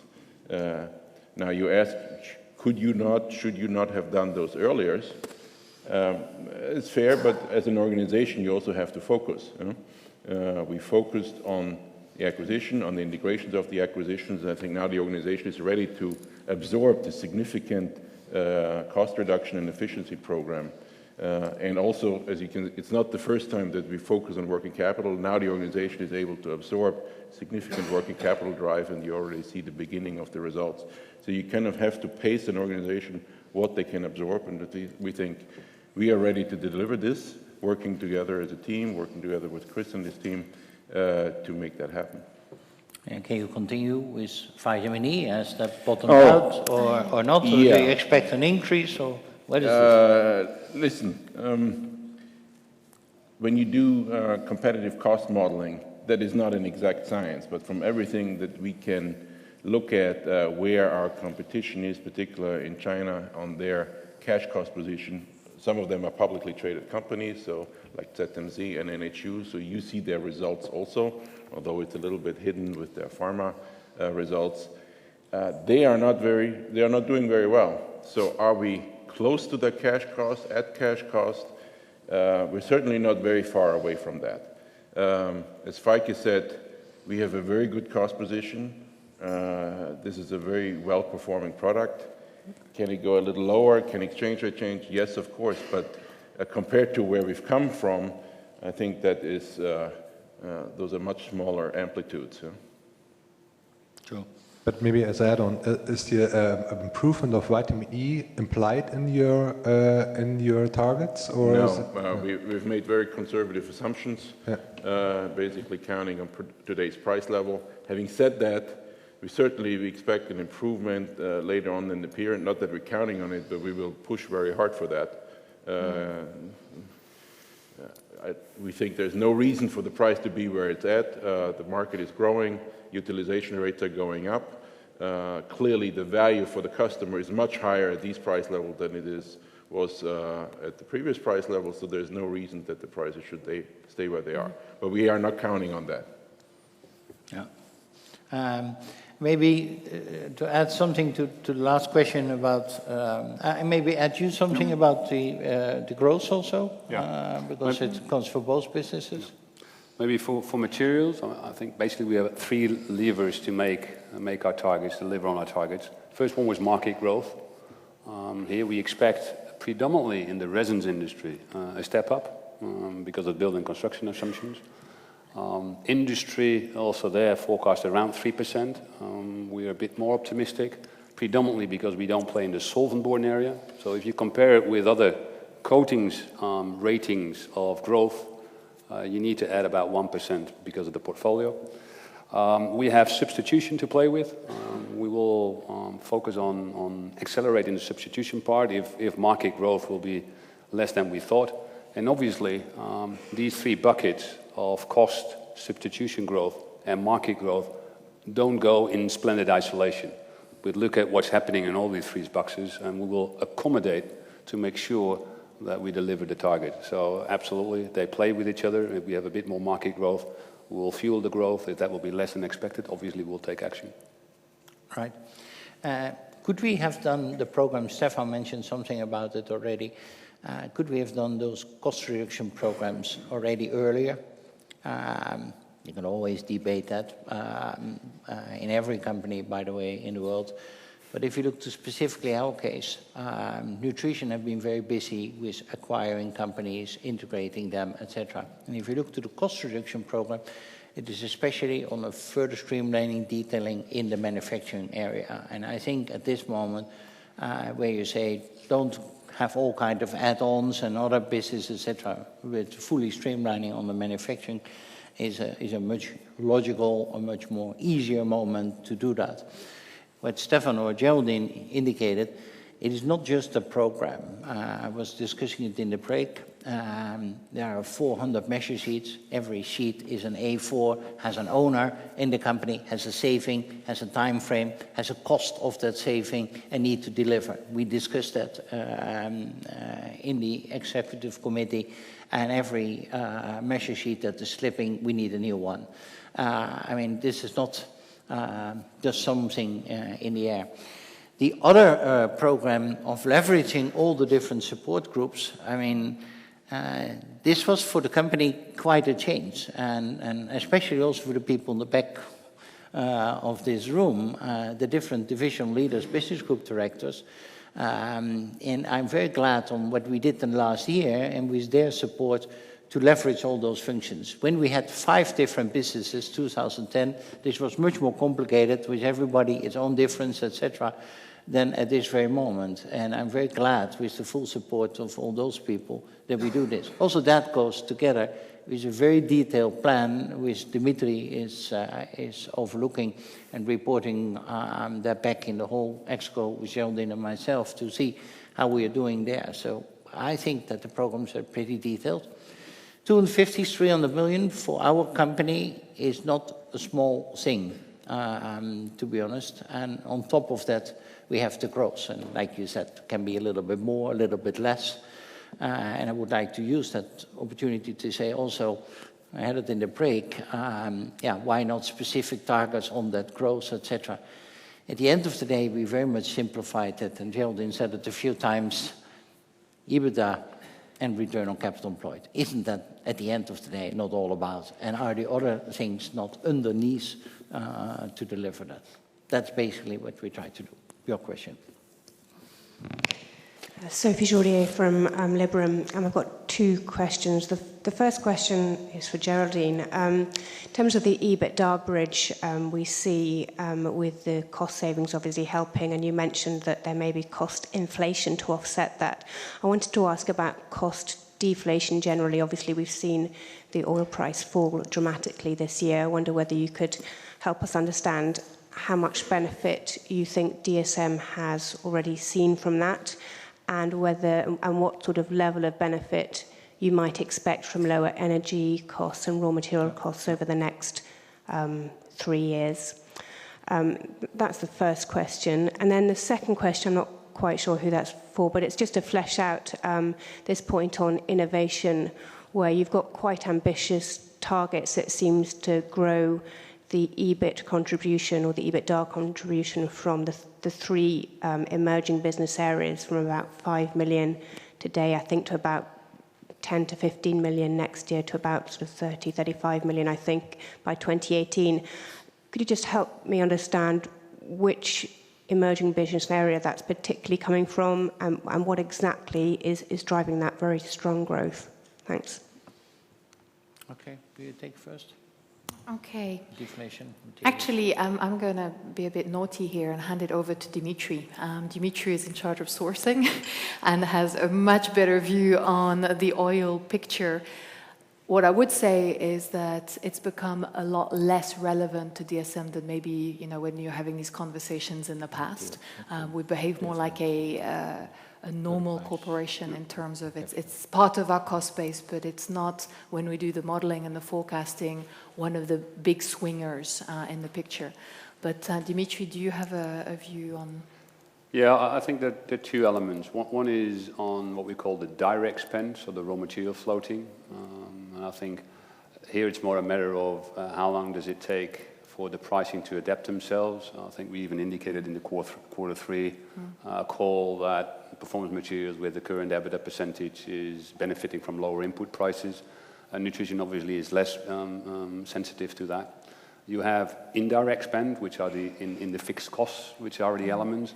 Obviously, we benefit from that. Obviously, also our customers notice that oil prices are going down, so it's a bit of a negotiation game. But we do have a benefit from that. It's a bit difficult to isolate how much is that just because of the lower input prices. But it has a positive impact on our results to date. Okay. In fact, we have in materials kind of deflation, as you say. We benefit from the low input price and we take that margin, like Dimitri said. In the innovation area, where do we grow the EBITDA? In which EBA? In all three. That is the, you laugh, but it is the honest answer. Because we will make an improvement and a step up next year, because the St. Jude effect milled out over the time in our biomedical. So that is a business improvement. In bio-based, we hope to see some business improvement, but I think the main improvement will be that we can do with less cost than before, because most of our investments and programs have been done. We are hampering a little bit by the low oil price, but at the end of the day, we have a very strong technology position. I don't want to mention the name of competitors, but we are stronger than all of those names you can imagine. And then the third one, where we make also business improvement, is in the solar area. And whilst I'm talking, I'm looking to Rob van Leen, who is leading all three, and he nodded yes with all three of my answers. So it seems not only to be correct, but he's also delivering it. Please, Thomas. Thomas Gilbert, UBS. I've got three questions. The first one is on, obviously the performance materials business does returns, incremental returns that are very, very high. Whereas in the nutrition business, the static return is depressed. What does that mean for incentive? Shouldn't you incentivize Dimitri and folks more for growth and the nutrition guys more for the return component? How does the incentive, do the divisions have the absolute same incentive scheme, or will there be tweaks? That's the first question. The second question is for Geraldine, and don't throw me out of the room. You're saying the company is growing, the ROCE is going up, the margin is going up, the rating agencies will be happy, and the dividend is good. If I take all your forecasts that you've given us, I calculate a free cash flow of between 1 and 1.2 billion over the next 3 years. Your dividend, if it is paid cash, is 300 a year. So if everything goes right and nothing goes wrong, you just about cover the dividend. My question is, isn't this dividend standing in the way of a decisive restructuring here? That's the second question. And the third question is on the vitamin E. In 2010, we were told that when the business had 3 billion of sales, that 10 to 15% was straight sales into the merchant market. Give it a 500 million business. You're telling us today that the EBITDA in vitamin E fell 280 million. That implies that the vitamin E, but that basically means the straights had 100% EBITDA margin or 75% EBITDA margin in 2010. Can you confirm that the vitamin E margin in 2010 was that high? Stefan, start with the last one, please. I think to build it back up, vitamin E is not only sold as straight. In fact, what you're quoting is what portion of the portfolio is sold as straights, what is sold as forms, and what is sold as premix. So of course, vitamin E is a big part also of our premix business. It's the backbone of the animal nutrition business. So that calculation, I think, is wrong, with all respect. You can really trace back the pricing of vitamin E, Feedinfo, and you look at our capacity, 20 plus, and do the math from there. So in fact, the 280 million is, if you multiply the price decline with our capacity, and you get there. But he is right, of course, that the margin was pretty... yeah, the margin was very high. Pretty okay-ish at that moment in time, if I call it. We'll run through the math again. Because if you're saying the business does a 15 to 20% EBITDA margin today, you're talking about around about €3 or $3 of cost if you back it out. And if you had around about the same cost back then at the price of 15, that was a pretty good margin. That is true, Thomas, and we had a pretty good margin, and we were not the only one noticing that, because some other new entrants thought also that maybe at not such an elegant process, they can also make money.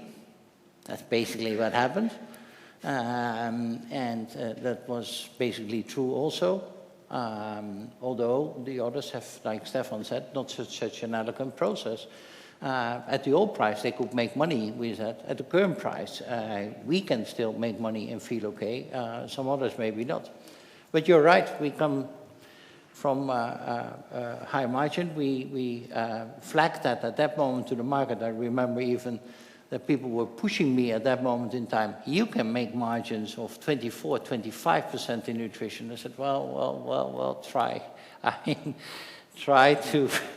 Not to increase it too much. We were not trying to flag too much to the market. Please, enter this market because this is interesting for you. But at the end of the day, some people entered this market.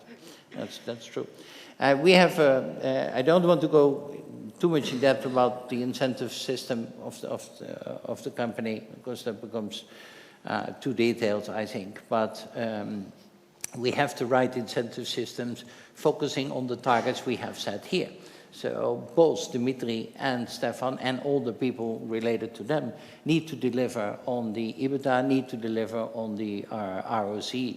And their targets are both related to that. And it is just completely aligned with the overall targets. Now, I know that they both need to have growth also for doing that. But the targets itself are mainly linked with EBITDA growth and ROC growth, and not so much to the all underlying things. And of course, they need to do that to deliver. Question on cash flow and dividend, Geraldine. Yeah, now you threw in there all sorts of different pieces, and I'm not going to do the maths. We can do it over dinner if you want to. But the way to look at it is basically that we have plenty of retained earnings. We have the capacity to fund our dividend, and more to the point, we are driving the free cash flow. So what you're looking at structurally is to make sure that that's heading in the right direction. Now, if I just take the Q3 figure, where the free cash flow in Q3 was 187 million, I don't have a lot of nervousness at financing or funding our dividend going forward. So we're very confident and we're very committed to the dividend policy that I stated. Right. I will switch a little bit to this side. I take the whole row then. 1, 2, 3.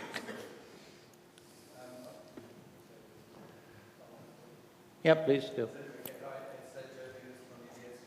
We can't hear you. I'm afraid the microphone, I don't think, is on. Should we? Does it work? Okay, go ahead and we'll repeat your questions. Yeah.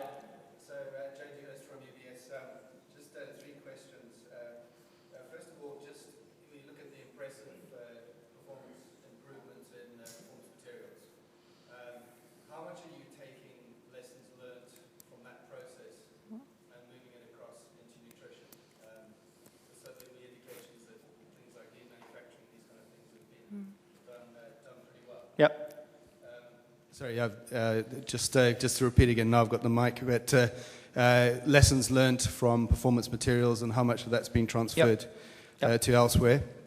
And then just getting back onto vitamin E, again, what appears to be happening there is we're seeing a situation of flattening cost curve from a marginal cost producer. So effectively, the marginal cost producers in China are getting either more efficient or energy prices coming down.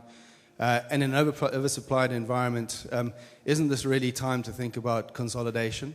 You might still be making good margins on it today, but if the renminbi keeps coming off, energy prices keep going down in China, is that maybe something to consider there? Okay. And then just finally, from a commercial excellence point of view, again, I mean, in performance materials, you see a nice, 2x2 matrix there, looking at different groups and where you've got the growth and where you want to focus capital allocation. What about in nutrition and looking from a product basis? How much work is being done there? And then also about streamlining the product portfolio, because from what I understand is there's a very large number of SKUs, and I don't know how much visibility you have per product or product group on costing, but potentially how much you can streamline that portfolio and optimize it, and if that's an area of focus now or coming later. Stefan, it's all yours.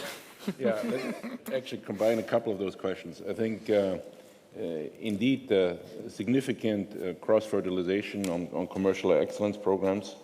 In engineering plastics, it was called the Summit program, has done very well. And we have taken over major elements of that in the Liftoff commercial excellence program in human nutrition,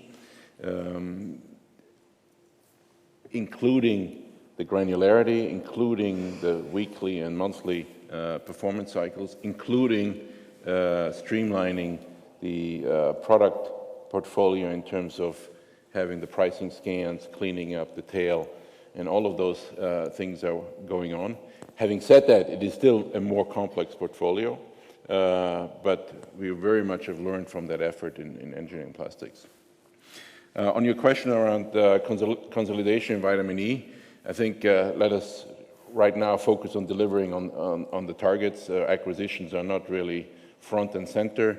We are certainly working to make sure that there's transparency in the industry, that the people understand where they stand, and that as demand goes up and the utilization rates go up, that hopefully pricing also goes up. We are not focusing on acquisitions at the moment. Commercial learning, is that combined? Yeah, that's already combined. Yeah. Okay. Hi, Neil Tyler, Redburn. Two questions, please. Going back to the nutrition target to grow EBITDA over the next 3 years, if I tot up the savings that you're allocating to nutrition, it amounts to about 200 million or just above over the 3-year period. Per year, that equates to about 9% EBITDA growth on its own. Now, I appreciate there's some cost inflation there, but that's essentially what you've achieved from the legacy businesses, not the acquired businesses, including acquisitions. The number's been higher than that. And at the same time, you're allocating capex at 6.5% of sales, not 5 to 5.5% historically. So are the targets for EBITDA growth in nutrition conservative? Are they less ambitious than they should be? Or am I missing something sort of more fundamental? That's the first question. Second question goes back to the compensation point earlier. Just really, if you could frame how deep into the organization the compensation is or will become structured around the group level targets, please. Sorry, can you repeat last one? How compensation is? Yeah. So how many business managers and divisional managers are going to be incentivized on returns and EBITDA growth? Yeah. Okay. Yeah. Well, the last one first, and then I move it on to Stefan. And the compensation, like I said, is very much aligned from the top to deeper in the organization on the main targets which we have. We are further reviewing now even in the incentive scheme for a broader group in the top 400 and one step further down in the organization. But if you look from the top of the organization, it's very much geared at the EBITDA growth, at the ROCE. Again, what I said before, aligned with the main targets we have in the company. And I leave it up to them that they have, of course, to have other targets themselves in the cost reduction, in the growth, etc., in order to deliver that. That is on the compensation. On top of that, if I, for example, look to the cost reduction, which is not immediately in the targets itself, because there's EBITDA and ROCE, we have a very stringent review and monitoring that that cost reduction is happening. Geraldine was saying that 400 measures in the nutrition area, 100 measures into the global support functions, and we get the reports back on where we are there. So that is a little bit outside the compensation. I think the business leaders need that in order to get the EBITDA target, but the normal compensation incentive is linked to EBITDA target and ROCE. Stefan. Yeah, on your question, we are committed to deliver these targets. Primarily with these self-help measures. We are not counting on a price increase of vitamin E. Are they not overly ambitious or too ambitious? Yeah, I'll let you be the judge of that, but we are committed to deliver these targets. When it comes to the 6.5%, of course, you also have to look at how long is the lead time for capital expenditures then to hit the bottom line. The momentum we have now is based on capital we have already spent or almost spent. So the vitamin B6 plant in China is ready for mechanical completion by the end of the year. The Mulgrave project I just talked about will start to hit the marketplace early in Q2. So the capital we will spend in the period will predominantly hit late in the period and then 2018 beyond. You have quite significant lead time in that. Just to follow up on that capex point, of the 6.5%, is there anything in there that is really to do with the efficiencies of reducing product tourism as it's been described, or is that within the 250 million cost? No, when you look at the breakdown of the capital expenditure in my deck, you see about less than 2% of it of revenue goes into maintenance. Then a little bit more than 1% goes into debottlenecking, creeping capacity. That is included, of course, in this 6.5%. And then about 3% or so, give or take, is for growth projects that will more deliver towards the end of the period into the next period. Okay, I go to slide 12. Slide 12 in my deck. Question there. Thanks a lot. It's Evgenia Moltova from Berenberg. I actually have 6, but I'll limit myself to 3. I had several. So the first one on vitamin E, just to clarify, ZMC used to have 12 kilotons, and they built this super plant that they're very proud of 20 kilotons. And I was just wondering whether they actually shut down the old one. What do you think? Or it's still there? And also they're saying that they're very low on the cost curve at the moment. Their process is citral-based, and I've seen the annual reports, but they're basically saying that their efficiency is comparable to the Western producers. So what do you think on that? The second question is on eye health. If you can talk about relative profitability of eye health versus nutrition division. Also, in terms of growth and targets, do you have any targets for this division to reach in 3 years? And what kind of capital spending it will require? And the last question is on personal care, because it seems like this division is kind of stranded for growth because there was not enough money spent on it, not enough M&A, etc. So do you want to keep this division, or you wouldn't mind selling it, especially taking into account very high interest of the market in these kind of assets at the moment? Thank you. Stefan. I did not quite hear the name of the company you were referring to. BSF. ZMC. No, ZMC. Oh, okay. ZMC. Okay. Yeah. Now, having said that, I cannot really speak for ZMC, so if you don't mind, I will pass on that question. On your question regarding eye health, clearly they have very clear targets.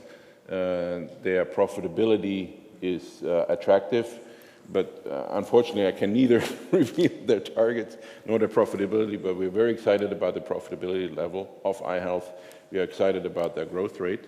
They have very clear growth targets, which is, I think, I've pretty much even given you a graph that goes out to 2018 of their top line.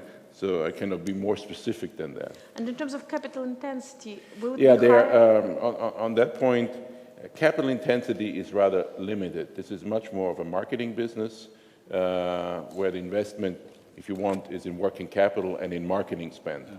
So the lever there are different than for the basic ingredient business.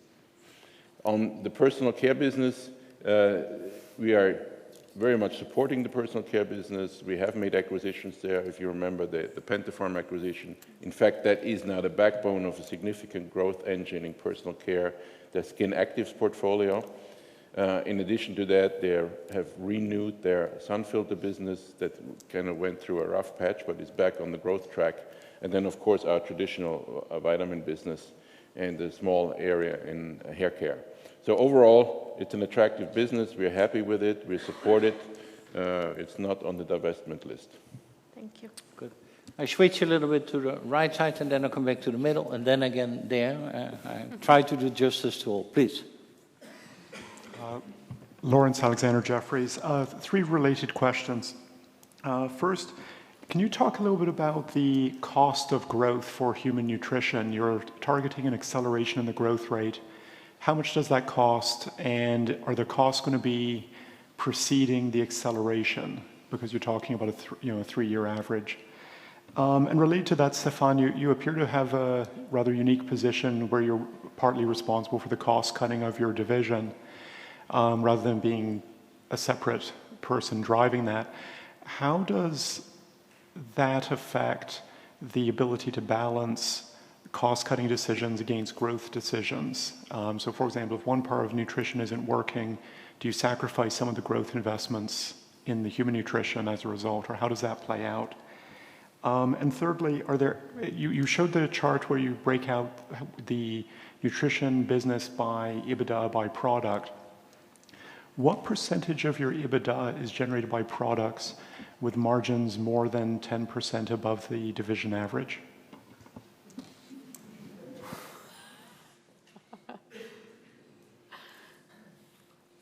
I write down the question, but...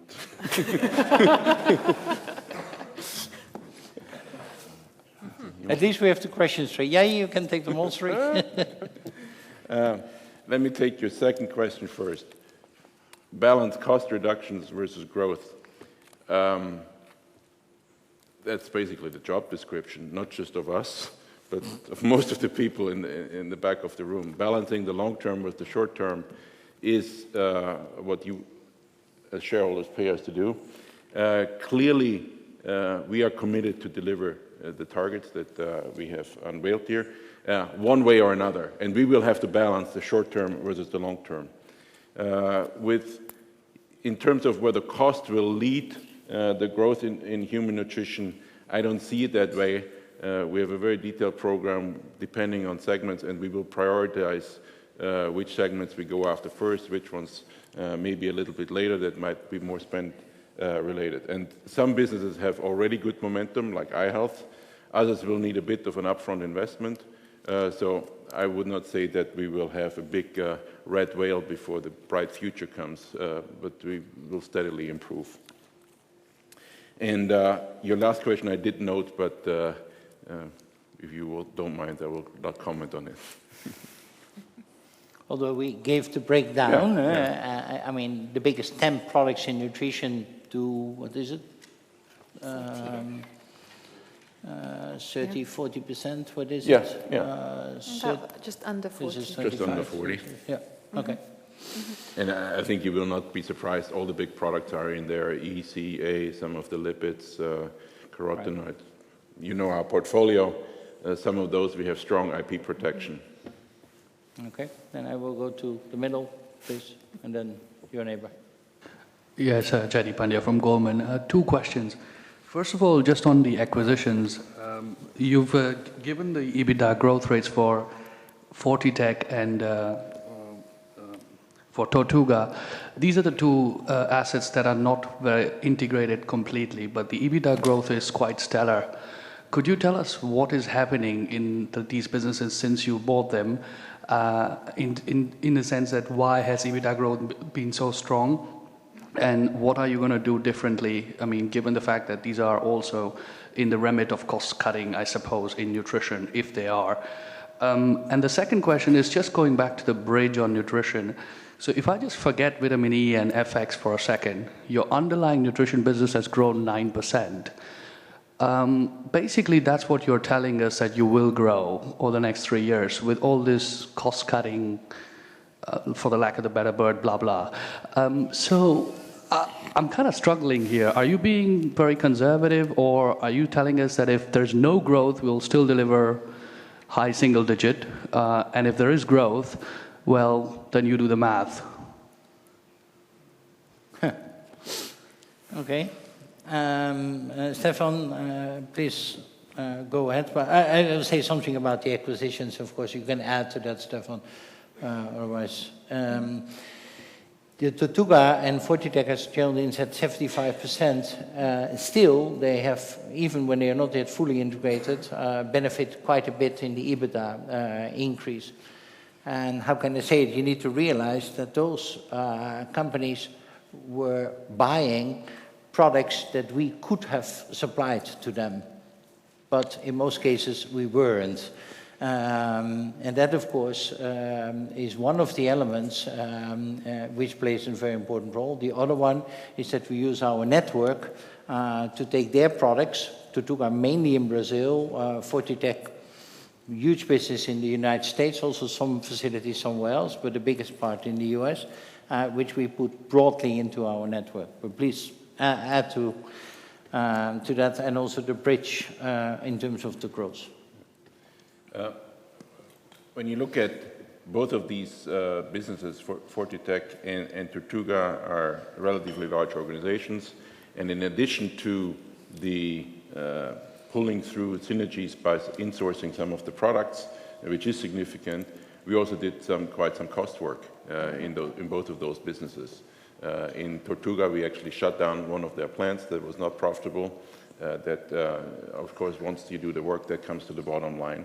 And also in Fortitech, while we're not happy with the pace of the top line improvement, we have made also quite some cost reductions.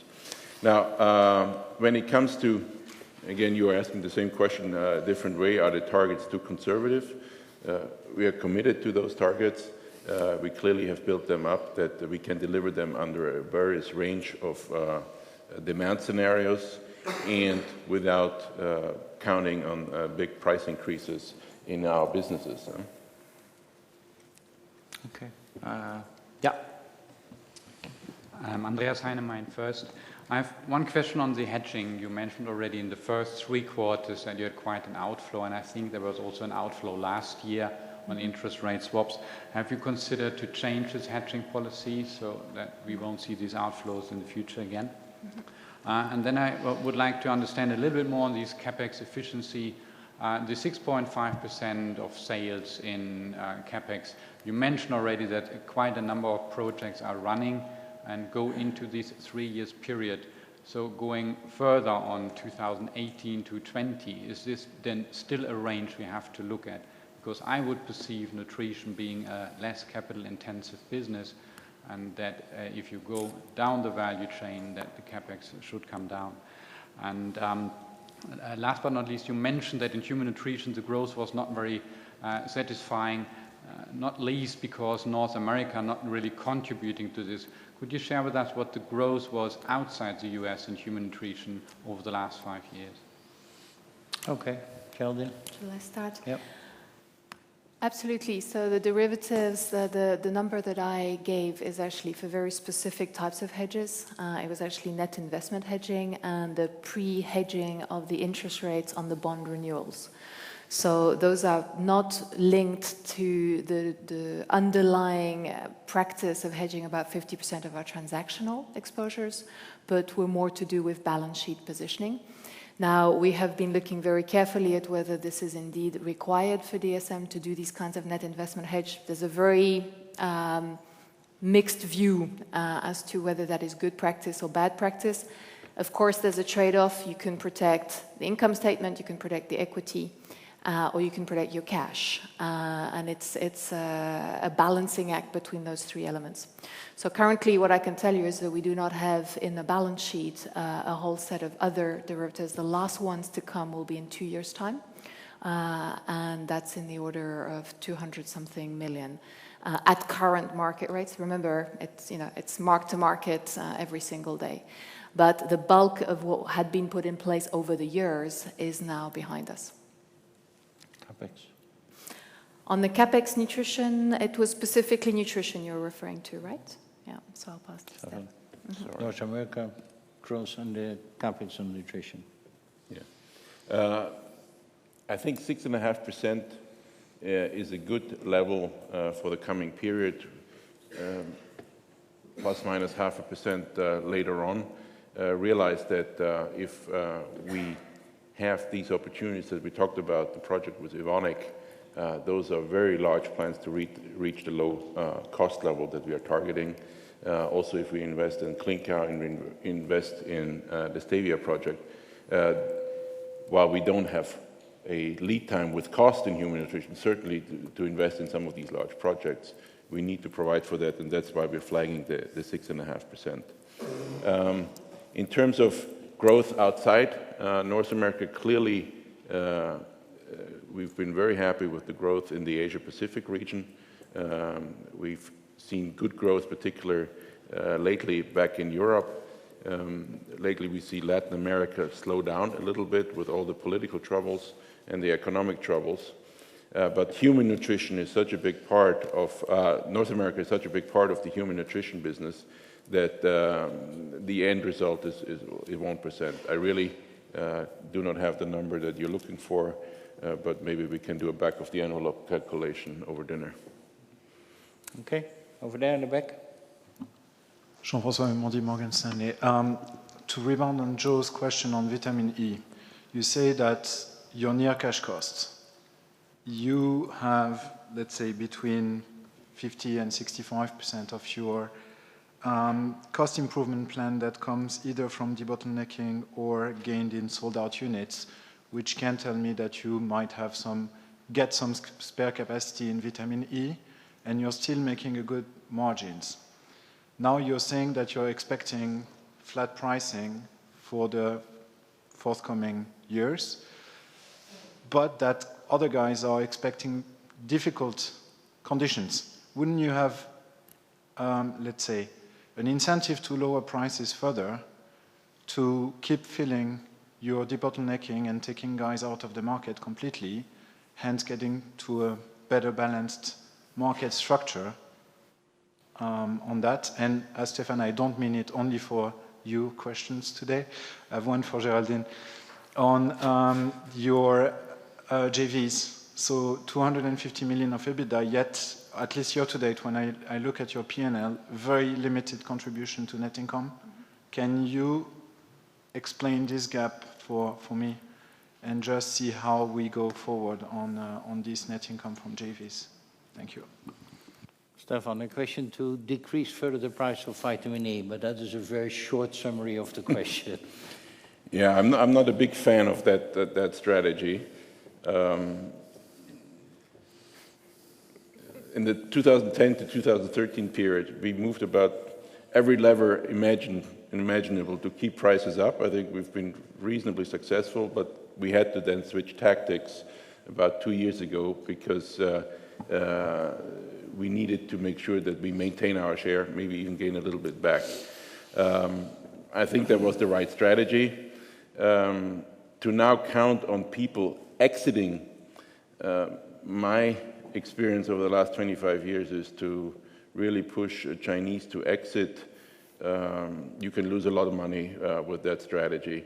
They just mothball it, send the people home, and 6 months later they come back and start it back up. So I think an exit scenario is not very likely. So I think we're better off maximizing the return, making sure our cost position is second to none, and optimize the marketplace as best as we can.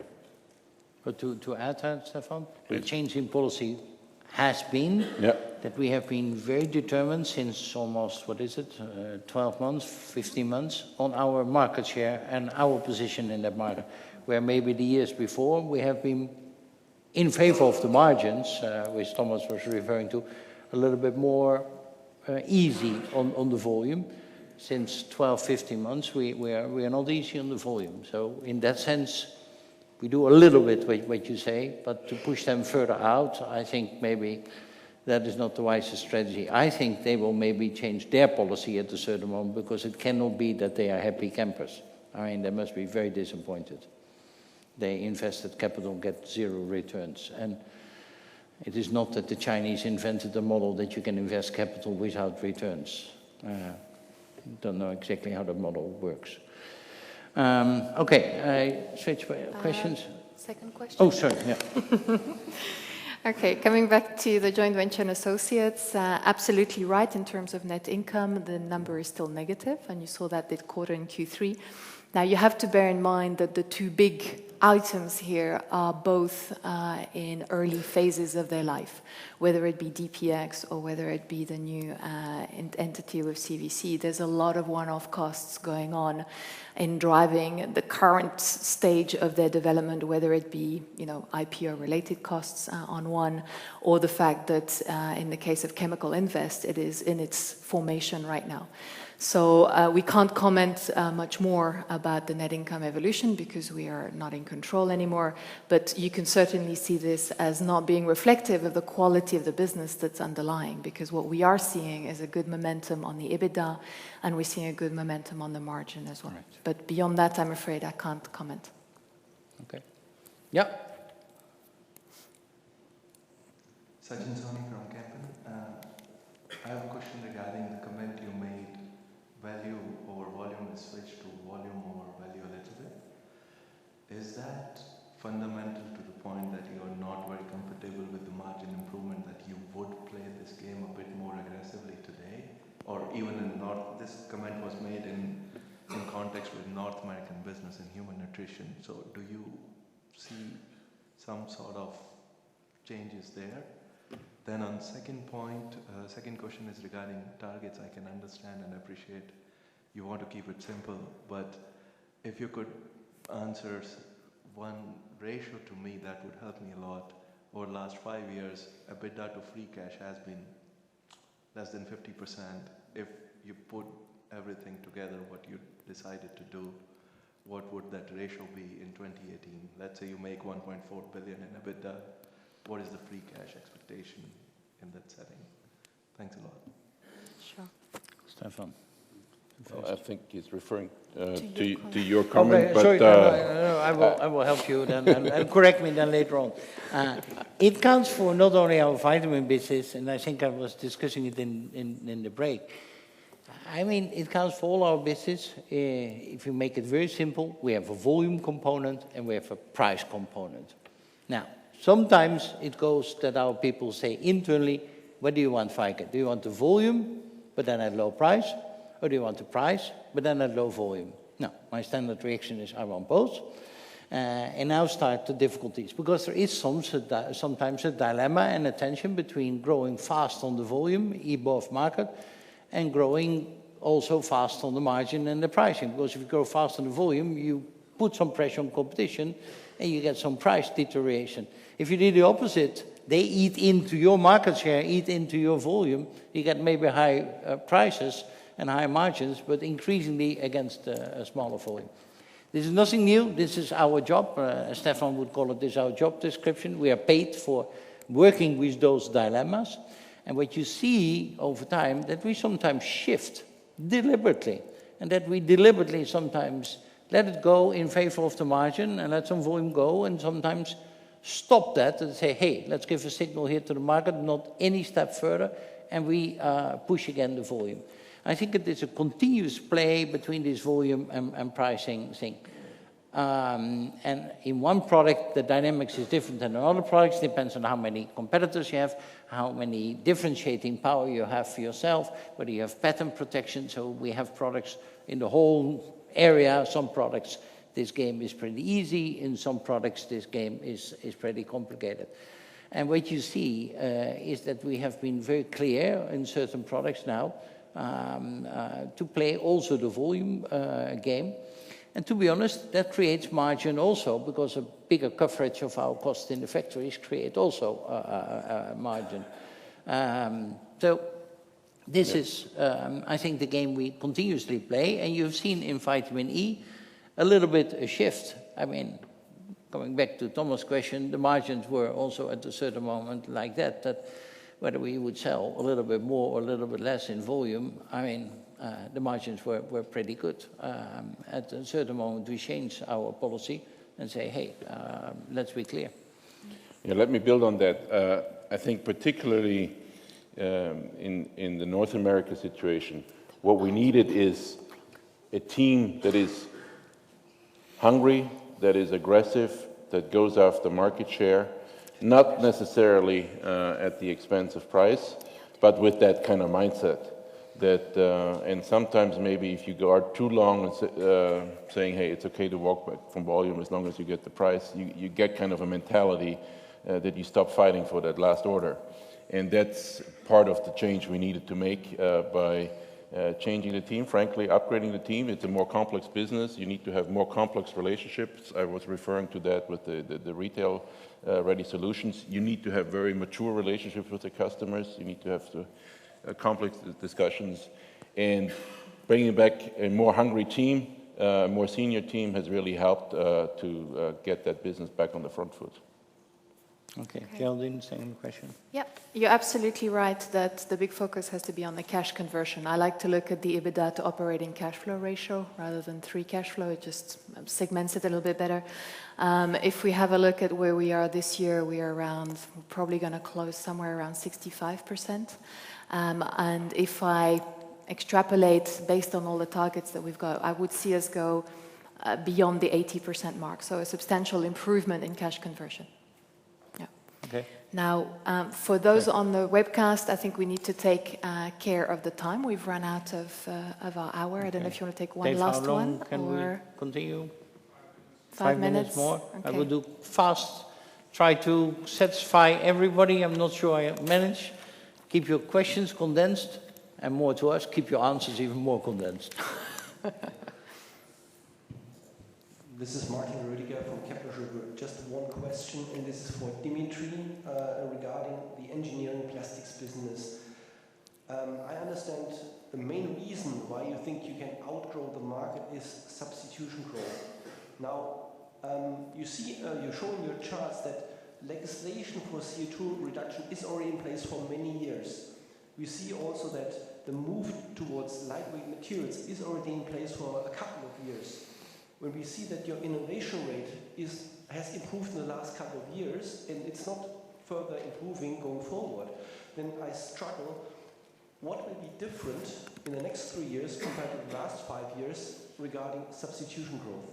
Okay. Here, let's try the short answer then. Sure. I think it was not only substitution growth, it's also that we selected what we call 2 winning segments. And by shifting that, we think that substitution will be more in electronics and automotive than if you look at the overall industry, where we also deliver to general industries and film packaging. And that basically explains a little bit the step up. That's the short answer. Let's do the long answer during dinner. Okay. One question here. We had here. Yeah. Mr. KBC Securities, 2 questions for me. Can you maybe comment on the outlook for infant nutrition, also with regards to the Chinese policy changes? And then secondly, on your marketing strategies for the multivitamins and omega-3, how much spend in marketing should we expect in the near future? Okay, Stefan, short. Yeah. So we see infant nutrition continue to proceed nicely. After some of these supply chains, value chain gyrations, I think we're back on a normal track, which means low single-digit volume growth. We have some price reductions committed to customers, although we have equally cost reductions in the program. So infant nutrition business will continue nicely. It's too early to tell how the Chinese will react. We have been somewhat disappointed by the first loosening, where it says if you had one of the parents was a single child, didn't exactly produce a baby boom. Now it was completely abandoned. Let's see. But I have some hope, but let's see. On omega-3 and multivitamin marketing spend, we have been really encouraged after having had all these conversations that we start to see some launches, which is really what we wanted to have, that brand owners talk to consumers about the benefits. I talked about the bio launch. There's some other launches in the works. Assuming that they go forward, we do not have to spend our money to do that, frankly. It's better if they do it. But we will support it. We will very much support them in that. Yeah.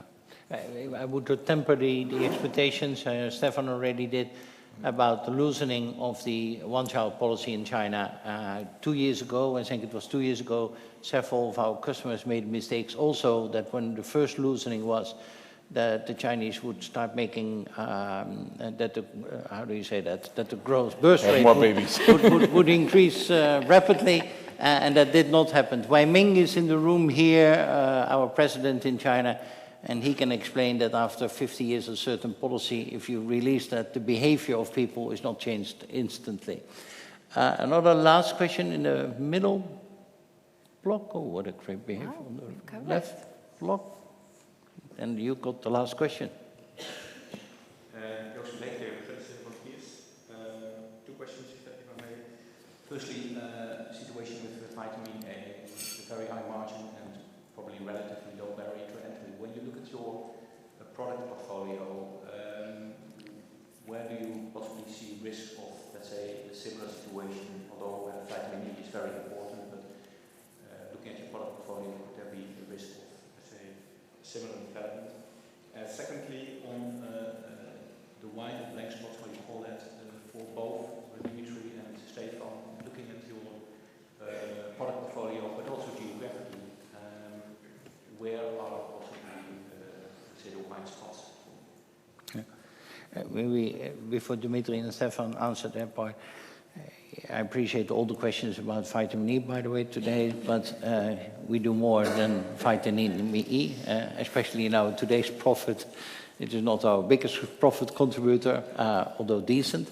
As we try to give an overview, if you have a single product which is very big and with a very high EBITDA margin, per definition, you are vulnerable. We try to show that our today's nutrition portfolio looks totally different than that one. So the vulnerability in that sense is totally changed. Now, last words to Stefan and Dimitri on their businesses. Yeah, not much to add. Vitamin A is one of those in the first 40%. It's incomparable to the situation of vitamin E 5 years ago. With each of these individual products, whether it's vitamins or folic, you have a different competitive dynamics, different supply-demand situation. Sometimes you have an upset and you see a spike. Right now, I think vitamin A is in a normal range, and I do not see a particular big threat on the horizon. In terms of white spots, there you really have to go into the individual businesses. I think I've shown for animal nutrition pretty much Asia, Sub-Saharan Africa, Russia, North America, all areas that are of high interest to us. In human nutrition, it is a very global business. We see good growth in Asia that will continue. Let me stop there. Let me hand it over to Dimitri. Yeah, then let me finalize on the white spots. I think it's a good ending in that sense. I think I've tried to show in my presentation that there are an enormous amount of white spots with possibilities to grow. And basically in every area, any end-use segments, in Dyema, engineering plastics, as well as resins, not only because of substitution, but also because of some of the growth drivers out there, that in all the elements we have white spots. We also have said that there are two businesses where we're going to leverage the assets, so it's less white spot related. We just use what we have, and I hope you have a bit of a feel that in materials there are lots of white spots we can look at. All right.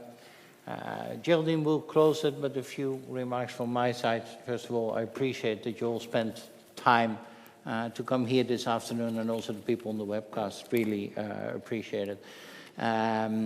A lot of portfolio changes in the last 5 years. The portfolio we have creates good room for growth, and we want to capture that growth. We simplified the portfolio. We focus very much on this coming 3 years on the financial performance of the company.